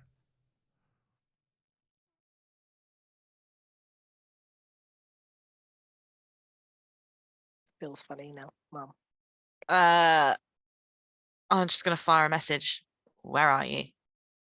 Hey, Olo. All right. Oh, she wandered off somewhere. You know what Will's like. She's probably gone like. She's a fully trained seeker now, so. The one that jumped out of the window and. Yeah, she might fail this part of the test. I'm just gonna keep sending question marks to Will until she replies. Will, your Will was going ding ding ding ding ding ding. Yeah. Or if you have a personalized ringtone for RaQui, it's caw caw caw caw. No, I do not, because I do not want to piss off RaQui. But it will keep on ding, and I'll be like, oh, for God's sake. And then I'll check for like, oh, okay, I need to go. I'm likely going to be in town for another week. Well. And it goes. After that, I might be going back to Maru. So I am going to make sure that I come court-martial, to you. not sure. I'll let you know. That's fine. I will be here either, let's say tomorrow. I'll try and get back later, but I'll see you tomorrow. One for the road? Yes. You lean in for another smooch and head off to meet your friends. I'll just be like, I'm coming. Yeah. How was the wait, Olo? Yeah, not bad. This book's pretty decent. So, how you feeling?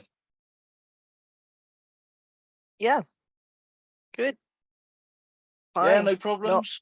Not pissed off at all. Everything is fine. Yay. So you're pissed off about something? He was like, "Oh yeah," but What? it's not as big of a deal as I'm making it out to be, apparently.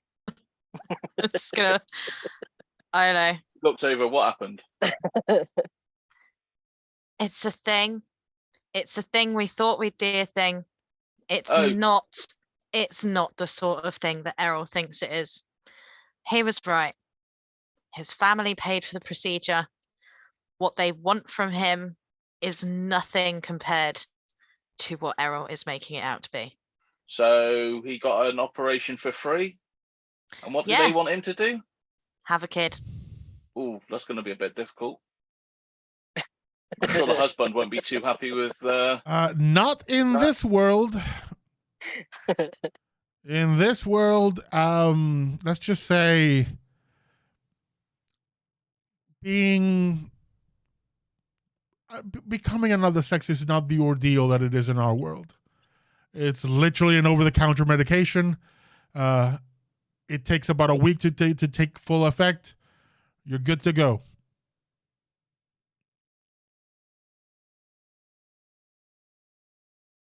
Let's just say, in terms of Errol and his husband, they just haven't decided who's going to be the one doing it. It's been a discussion. There was a whole discussion. I I'm suggest going to let that one slide. Adopt. I'm going to let that one slide. Okay. Although I thought at least you would be on my side in this. It is fucked up that they would. Yeah, oh my God. This. My evil family paid for this operation I really wanted. But know what, the only reason I didn't want it was because my evil family might want something from me. And the only thing my family want from me is me to do the thing I was already going to do anyway. Oh my God. The horror. You know what? This is why I don't tell you anything. That's- And if you think about it, Errol, if you had had a kid and not had this procedure done, potentially they'd have put your kid through it instead.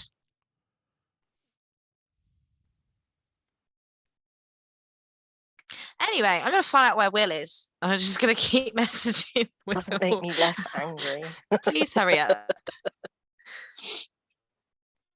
What are we doing about you, Olo, and your family? Let's stop talking about mine.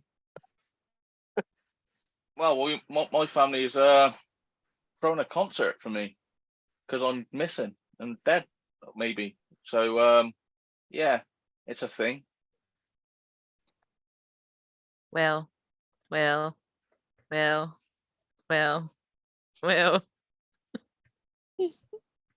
to ask a question. Will, I need you to be 100% honest. Mm-hmm. Does Will wear makeup, lipstick in particular? And might that lipstick be not as it was before? No, I would say that she wouldn't, like, sometimes she does wear lipstick, but it's only on Special occasions? Yeah, special occasions. So this is just a normal day, so it's just like, no, she wouldn't have Be makeup on or physical anything. evidence of what Will was been up to. I don't know. I She's got a mean- lot of hair to be pulled at. Yeah, I mean, her hair might look a little bit ruffled, like here. I was gonna say, would we notice if she's a little bit hot and flustered? I would say yes. The lines, the heat lines on her neck and face are glowing. Yeah. Genasi, man. There's some hot and bothered going on. Oh yeah. Like, you know, Just radiating. just yes. Like you just put a bit of cold water on me. It's like. There's definitely some as a fire genasi, some definitely physical, like visual manifestation of what's going on. Yes.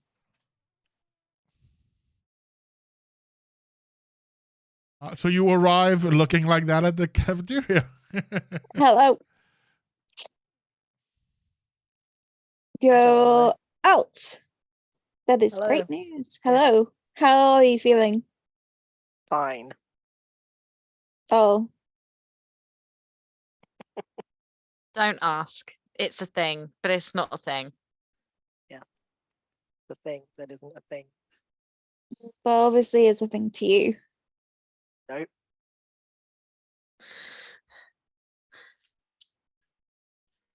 Let's talk about your thing. My thing. Patient or doctor or nurse. What?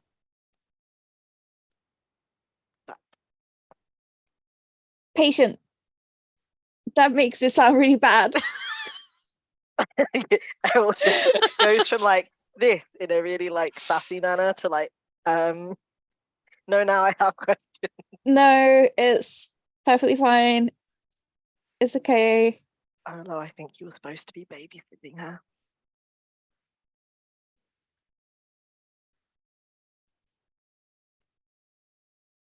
He was too invested in his book. And have you seen how they cook here? At that point, perception checks from everybody. As you are being told.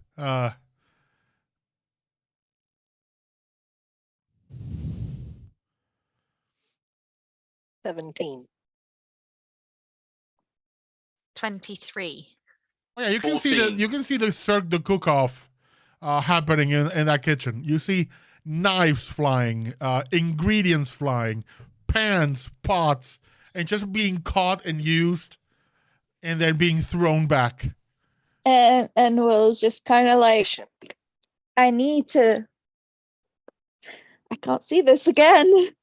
And of course, you also see the barista juggling bottles and coffee pots. Efficient. Professional. I kind of like it. No. Well, should we head back to the car? Yes. That would be a great idea. Thank you very much. I don't think I can handle being in here. And So, Well, at that As we- point, your phone rings. There is a message. There's an image attached. I'm just gonna say. okay. Let's Oh, just God. say Clara has used her good hand to reveal certain things, and it's just an to you. Oh, God. They She's just going to be in so much trouble for taking that car stuff. just kind That's of like not what I'm talking about. that's when she just kind of Yeah, the goes heat more. goes. Yep. We should probably go back to the car and head back. I think that's a good plan. yeah, on the way, why don't you tell us more about this patient? Okay, sure. I mean, I'm pretty sure I've told you guys about Clara before. Arthur? Oh, Yeah. Clara. Yes. Oh, How'd you get her this time? Ah. yeah. Wasn't she in Grenade the launcher. hospital before? What? Who grenade launched her? What? She it's a whole story. I'll tell you guys in the car. Are you supposed to tell us? Is she supposed to tell you? Is this a secret thing? I'll tell you guys in the car. Not a secret thing then. Okay, just make our way to the car. Is there anything anyone wishes to do before you head back? Does Errol want to call anybody, talk to anyone before heading back, or we just heading back?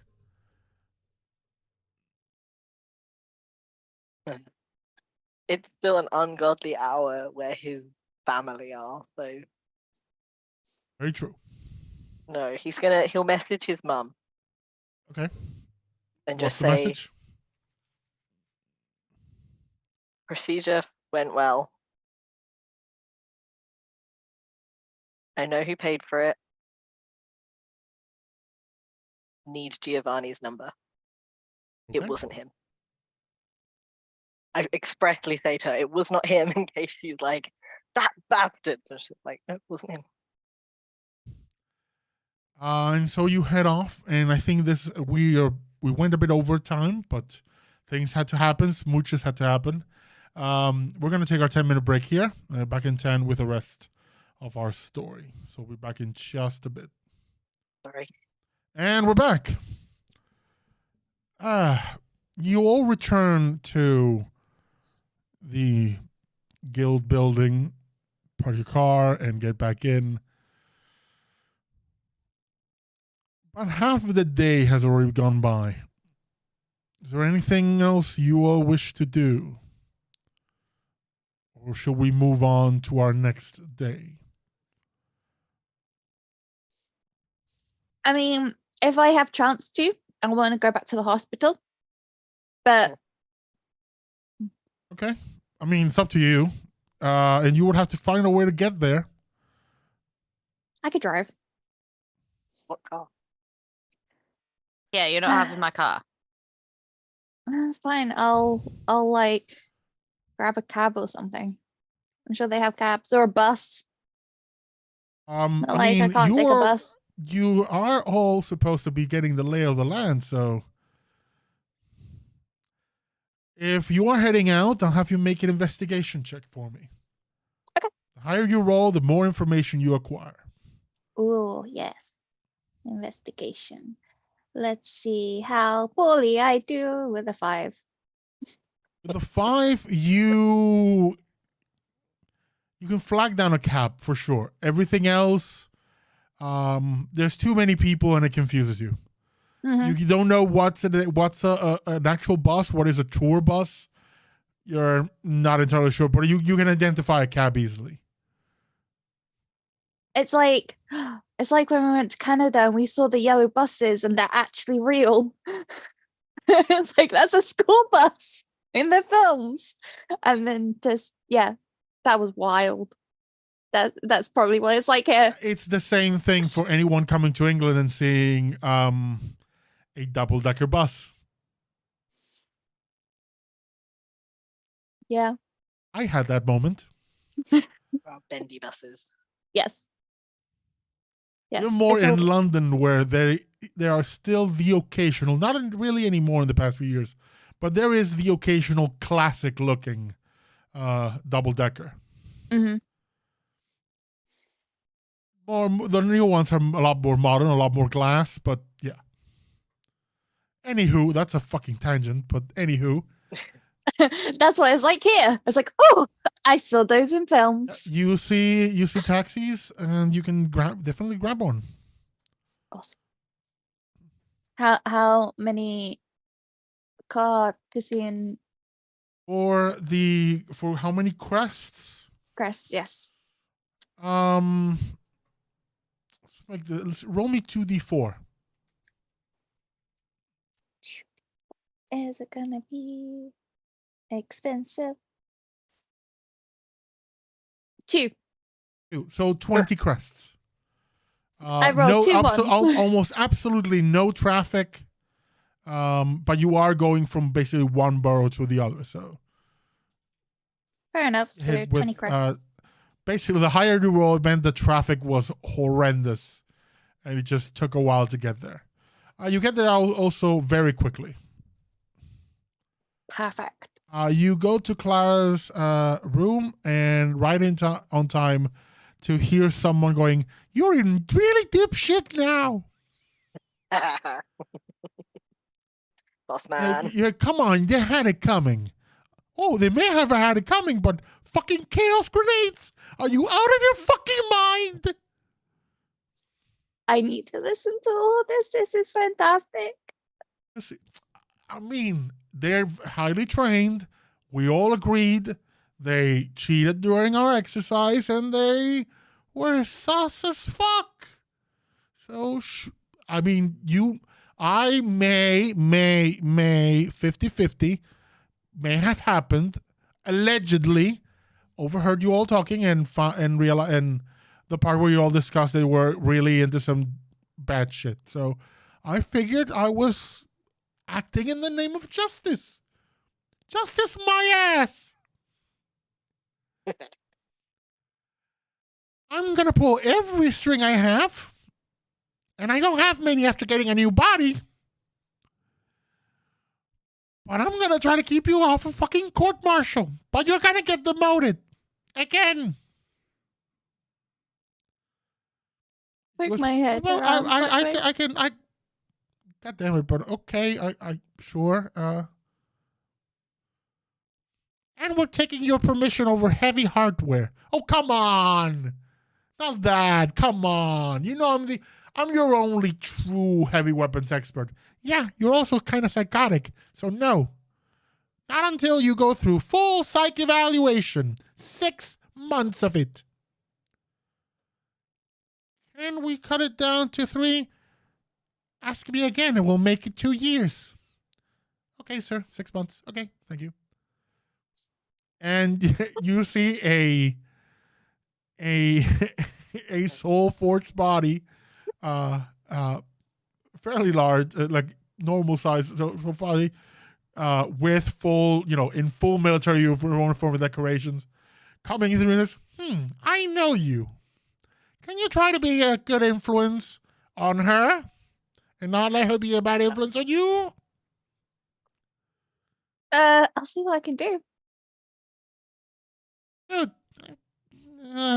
He just groans and walks away. So, 6 months, huh? Oh, you heard that? Yes, I am supposed to go to, check me for anger, and apparently I'm rash and I make bad decisions.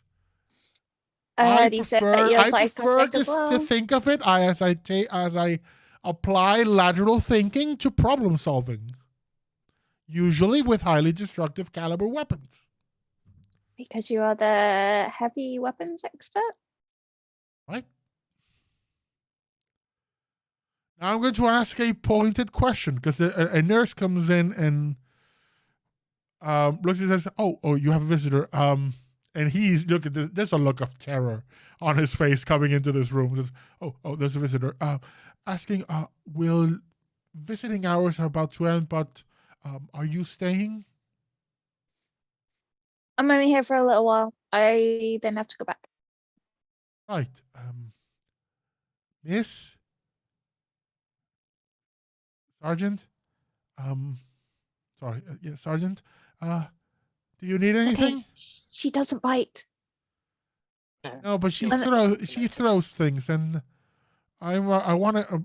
The last guy took the day off. I want to make sure we're good. And he looked wide eyes, like deer in the headlights.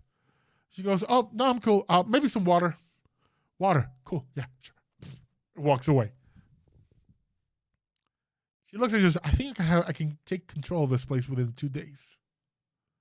I give you a day. Deal. What do I get if I win? More kisses.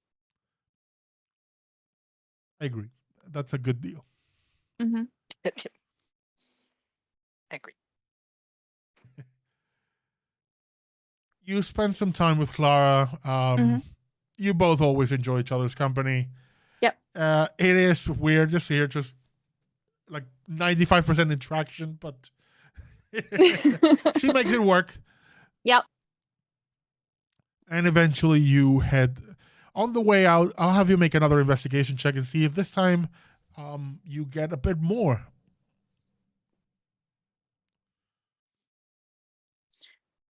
Let's see. Do. That is a dirty 20. You identify the taxis and manage to find your way to a bus stop. And actually not a bus, you find like a small, like a newsstand kiosk on a corner. And there is an actual map of the city that you give them out because it's the tourist. Sorry, no, this is not the tourist district, but it does have a map there for sale. It's like a crest. It's nothing. Mm-hmm. They actually hand them for free in the other district. In this one, you have to pay for them. That's fine. I'll knock that off my thing. -1. Yeah, -1. You see all the major modes of transport. There's of course, the streetway and the airways. For each of those, there are buses, there's taxis, there's private vehicles. There are also teleporters in every at least 2 or 3 teleportation centers in every borough, with destinations all over Cardis, and some of the farms and kind of bigger places in the outskirts. And there's a fully functional railway underground that connects the entire thing. That's cool. Awesome.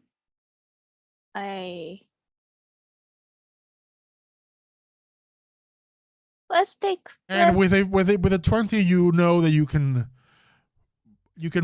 get like a monthly pass for full rides on the railway and buses. Yes. It does cost like 100 crests a month. That's fine. Let's take that off. 100 crests off. You get your little card, and not even a card. It's loaded up onto your Weaver immediately. Cool. Put that in my inventory. Travel pass. Is it a multi-pass? I have multi-pass, yes. Multi-pass. And then you explode. But now I can travel. You can travel. You're the aside from McKee, you're the only other one who knows how to move around in this city. Awesome. And with the multipass, the local app downloads, and it's a travel planner. You can basically put in where you are, where you go, and gives you all the options. Basically like Google Maps, but tied specifically to borough level and Cardis level. Okay, that's cool. That's similar to apparently there's one. Essentially, when you need to make investigation checks to figure out where you need to go, you have advantage. Look at me go. I'm running the place. It's been a day of wins. Made a friend through coffee. Found a girlfriend that smooched, and found the lay of the city. Yep. It's win-win. It's all wins for Will. Yep, 100%. So you head back. You head back to the guild hall. Yep. Anyone else want to do anything?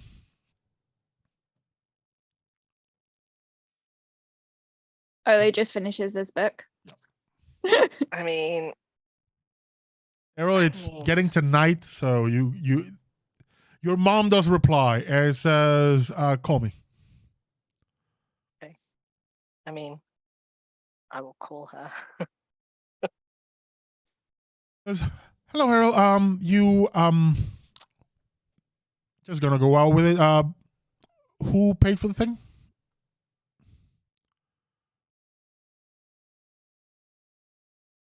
He'll describe said man. There's a dead silence on the other side of the phone, and almost like a shaky voice says, "That would be my father." Yeah, felt kind of gross after meeting him. So. Okay. What did he say?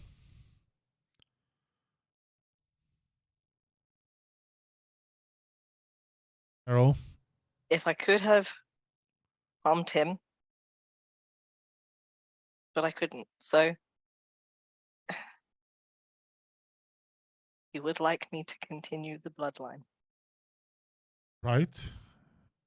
And no, that was it. And to give Giovanni a message, but okay. I'll tell Giovanni. Giovanni won't likely won't give you.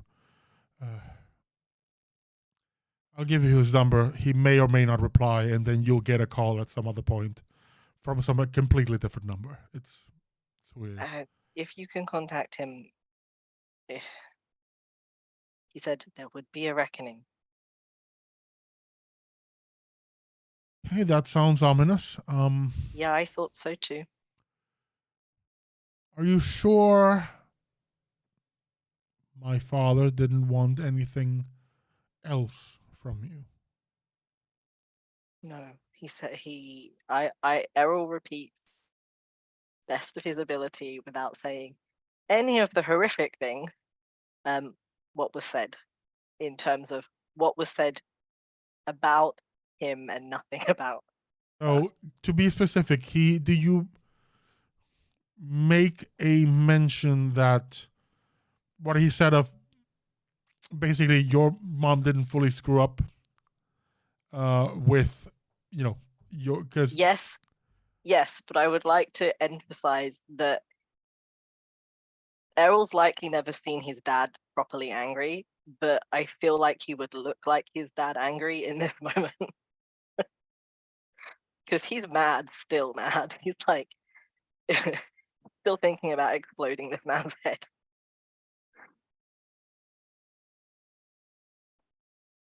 right. Well, I have good news and bad news for you. The bad news is you've met the man. Yeah. I don't really want to Nope. talk that too can much be about him. Left there, that's fine. Good thing is you'll likely never see him again. And yeah, I don't think you'll ever see or hear from him again unless you want to. Oh no, I don't think there's any chance of that happening. As for what he said, one of the last conversations I had with him was he was concerned that me having you in the Republic would have a detrimental effect on your ability to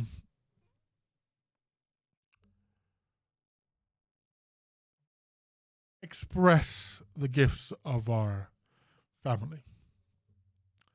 On that, he was right, in a sense. I suppose he just wanted to see if they were permanent or if they might have an effect on future generations. I suppose he has his answer now. So, yeah, you won't see him again.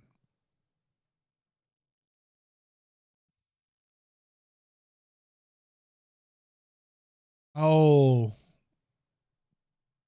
talk to Giovanni. Stress. I just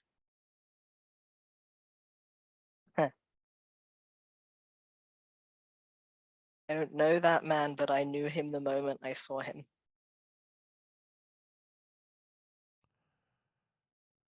He has a presence. Yes. Yeah, not a nice one, but not a good one.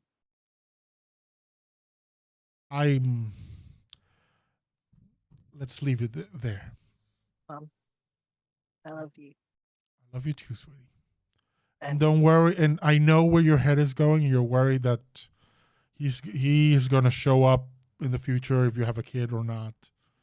You won't see him again.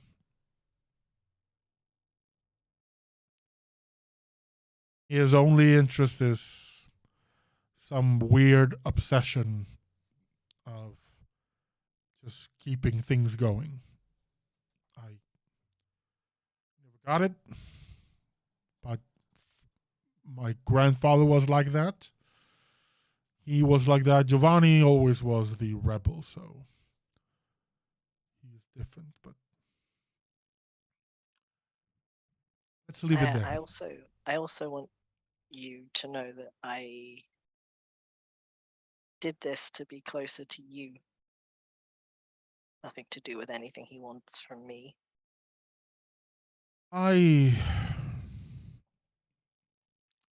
Let's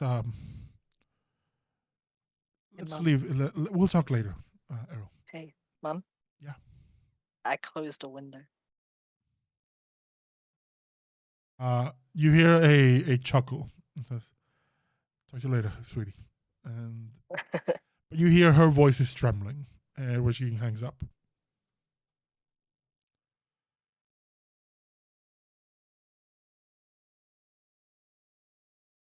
he will text her, "I love you." She texts you a big red heart and an emoji of a big hug. And then he will probably spend the rest of he'll spend a couple of hours speaking to Corin, just in general, updating him and Midway chatting. through your call with Corin, the line cuts. Ah! And you hear. So what did that asshat of a brother of mine tell you? Oh Jesus, she wasn't lying. What the hello? Sorry, I'll return you to a regularly scheduled husband programming as soon as we're done. But he literally just said, "Tell my brother there will be a reckoning between us." And if I Glad you could have can't relay a exploded message his for head, me, because I would have told him, good luck getting out of that hole. I mean, honestly, I'm just mad I couldn't actually hit him. Oh, Errol, I'm going to tell you this in the nicest way I can. He would have wiped the floor with you. Yeah, I don't know that I care. I was really angry. I put him in a hole for a reason. Errol. Yeah, well, I'm glad you did, because he doesn't seem like the kind of guy that deserves to be out of it. It took me a while. I even fucking ripped the horns off his head. Still took a while more to get him down, but anyway, well, he's not a problem. Though I will be. How did he communicate with you?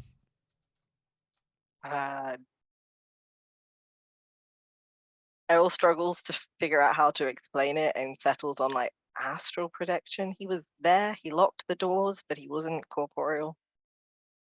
Okay, good to know. I mean, I need to strengthen some countermeasures. Thank you for the information. I will be handling that. And once I do, you will never hear from him again. Unless you want to, which I'm going to guess you don't. Not. No. Good. Stay safe. Always. I am untouchable. And he hangs up, and Corin's like, hello, Errol? Hello. and then I like, family drama. What was I saying? And then like, you just try to like through a normal conversation. You resume the conversation. He definitely tells Corin that the tongue bar feels very strange now that he could like everything is brighter. He's like, nah. He goes, I like whole it. Conversation goes like a whole other direction. Yeah, the conversation goes in another direction. And let's go in a more intimate over the phone direction. And with that, we clear this evening. And you all next day wake up. There is a knock on your door, Will. And you open it, and there is a Goliath in a bunny suit with a cup. Oh. Hi. Can I get some coffee? Sure. 1 minute. And you pour the coffee, and as she's going, she hands you a little box. These are for you. I made them yesterday, and then goes away. You open them. It's a box of chocolate chip cookies. Aww. Yes. Chocolate chip cookies. I will try them. They are absolutely stunning. It's that decadent chocolate cookie where you almost like they're still warm, and like the chocolate is still kind of half melted. Yes. They're to die for. They go perfectly with the coffee. Yes. Yum, yum, yum. With that, you all have breakfast as usual. Being with Will preparing it. Mm-hmm. And as you head down, you see that you are being called over from the reception. And you see Sother, the receptionist, going, "Wonderful. So, who's ready to start working?" Okay, I need you to answer some questions for me. Mm-hmm. Do you all wish to act independently or in concert as a group? I prefer a group. I like the backup. Okay, that's one for you. Who's all in agreement then? Is there a limit then? We can't take jobs on our own if I we mean, if you choose want to, group. sure, but it's more for my own organization. Oh, yeah. Organize us as a group. Very fun, wonderful. Normally, as you are all stone level, I would assign you a copper level guide. But seeing as you have a local among you who is also copper level, as a wonderful technicality, RaQui is your guide and also learning with you. Wonderful when things happen like that. Roderick did want to be your guide, but he is currently away on a few important tasks. So I have your first job. This one should ease you into the work we do, particularly as the most of the population that we're involved in this borough is out of towners. Mm-hmm. They tap something on the reception, and your gloves light up, and you pass your finger with the ring, and the job displays. It says looking for stray cats, and it says the client, Avis Tours. We are doing a full borough tour, and we have lost 3 of our tourists. The tour is ongoing. We desperately need someone to find them. Mhm. They were last seen at the Museum of History. I know what that is. Awesome. Payment is 3,000 crests divided among all of you. Got a lot of money. Cool. Let's do it.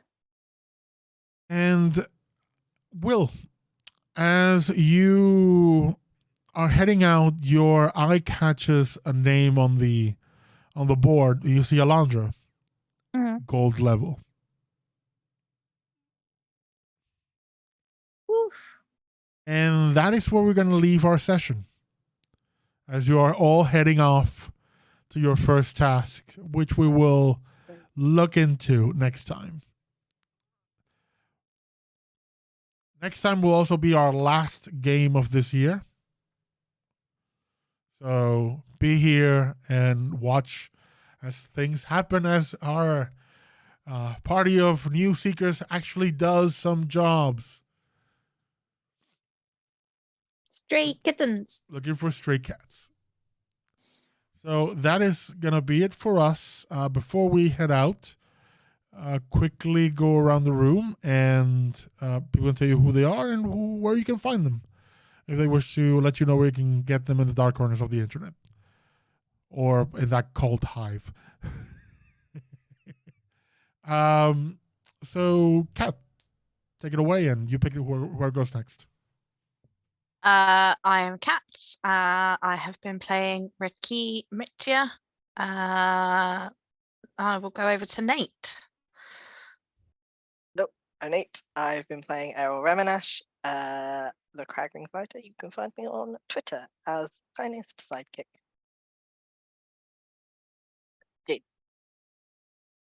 Hi, I'm Jade. I played Will Soul. You can find me on Twitter as well. I am JJ_squishy1990. And I will be posting some art up on there soon, little drawings that I'm doing. And you can also find me in the new year on this channel doing vampires. We'll announce more when we get there. Mhm. And last but not least, Ash. I'm Ash. I was playing Olo Proudburrow, the Lightfoot halfling rogue / bard / lost boy. Aw, It's Peter Lost Pan. child. he I is mean- Peter Pan. I mean, soon we might see our group heading into a gala. If that's the you think the best place to spring this news. Hi, I'm just in the crowd. Mommy! So that's going to be it for us for tonight. Thank you all for joining us. Thanks for watching. We hope you had a good time, and we'll see you next time. Bye.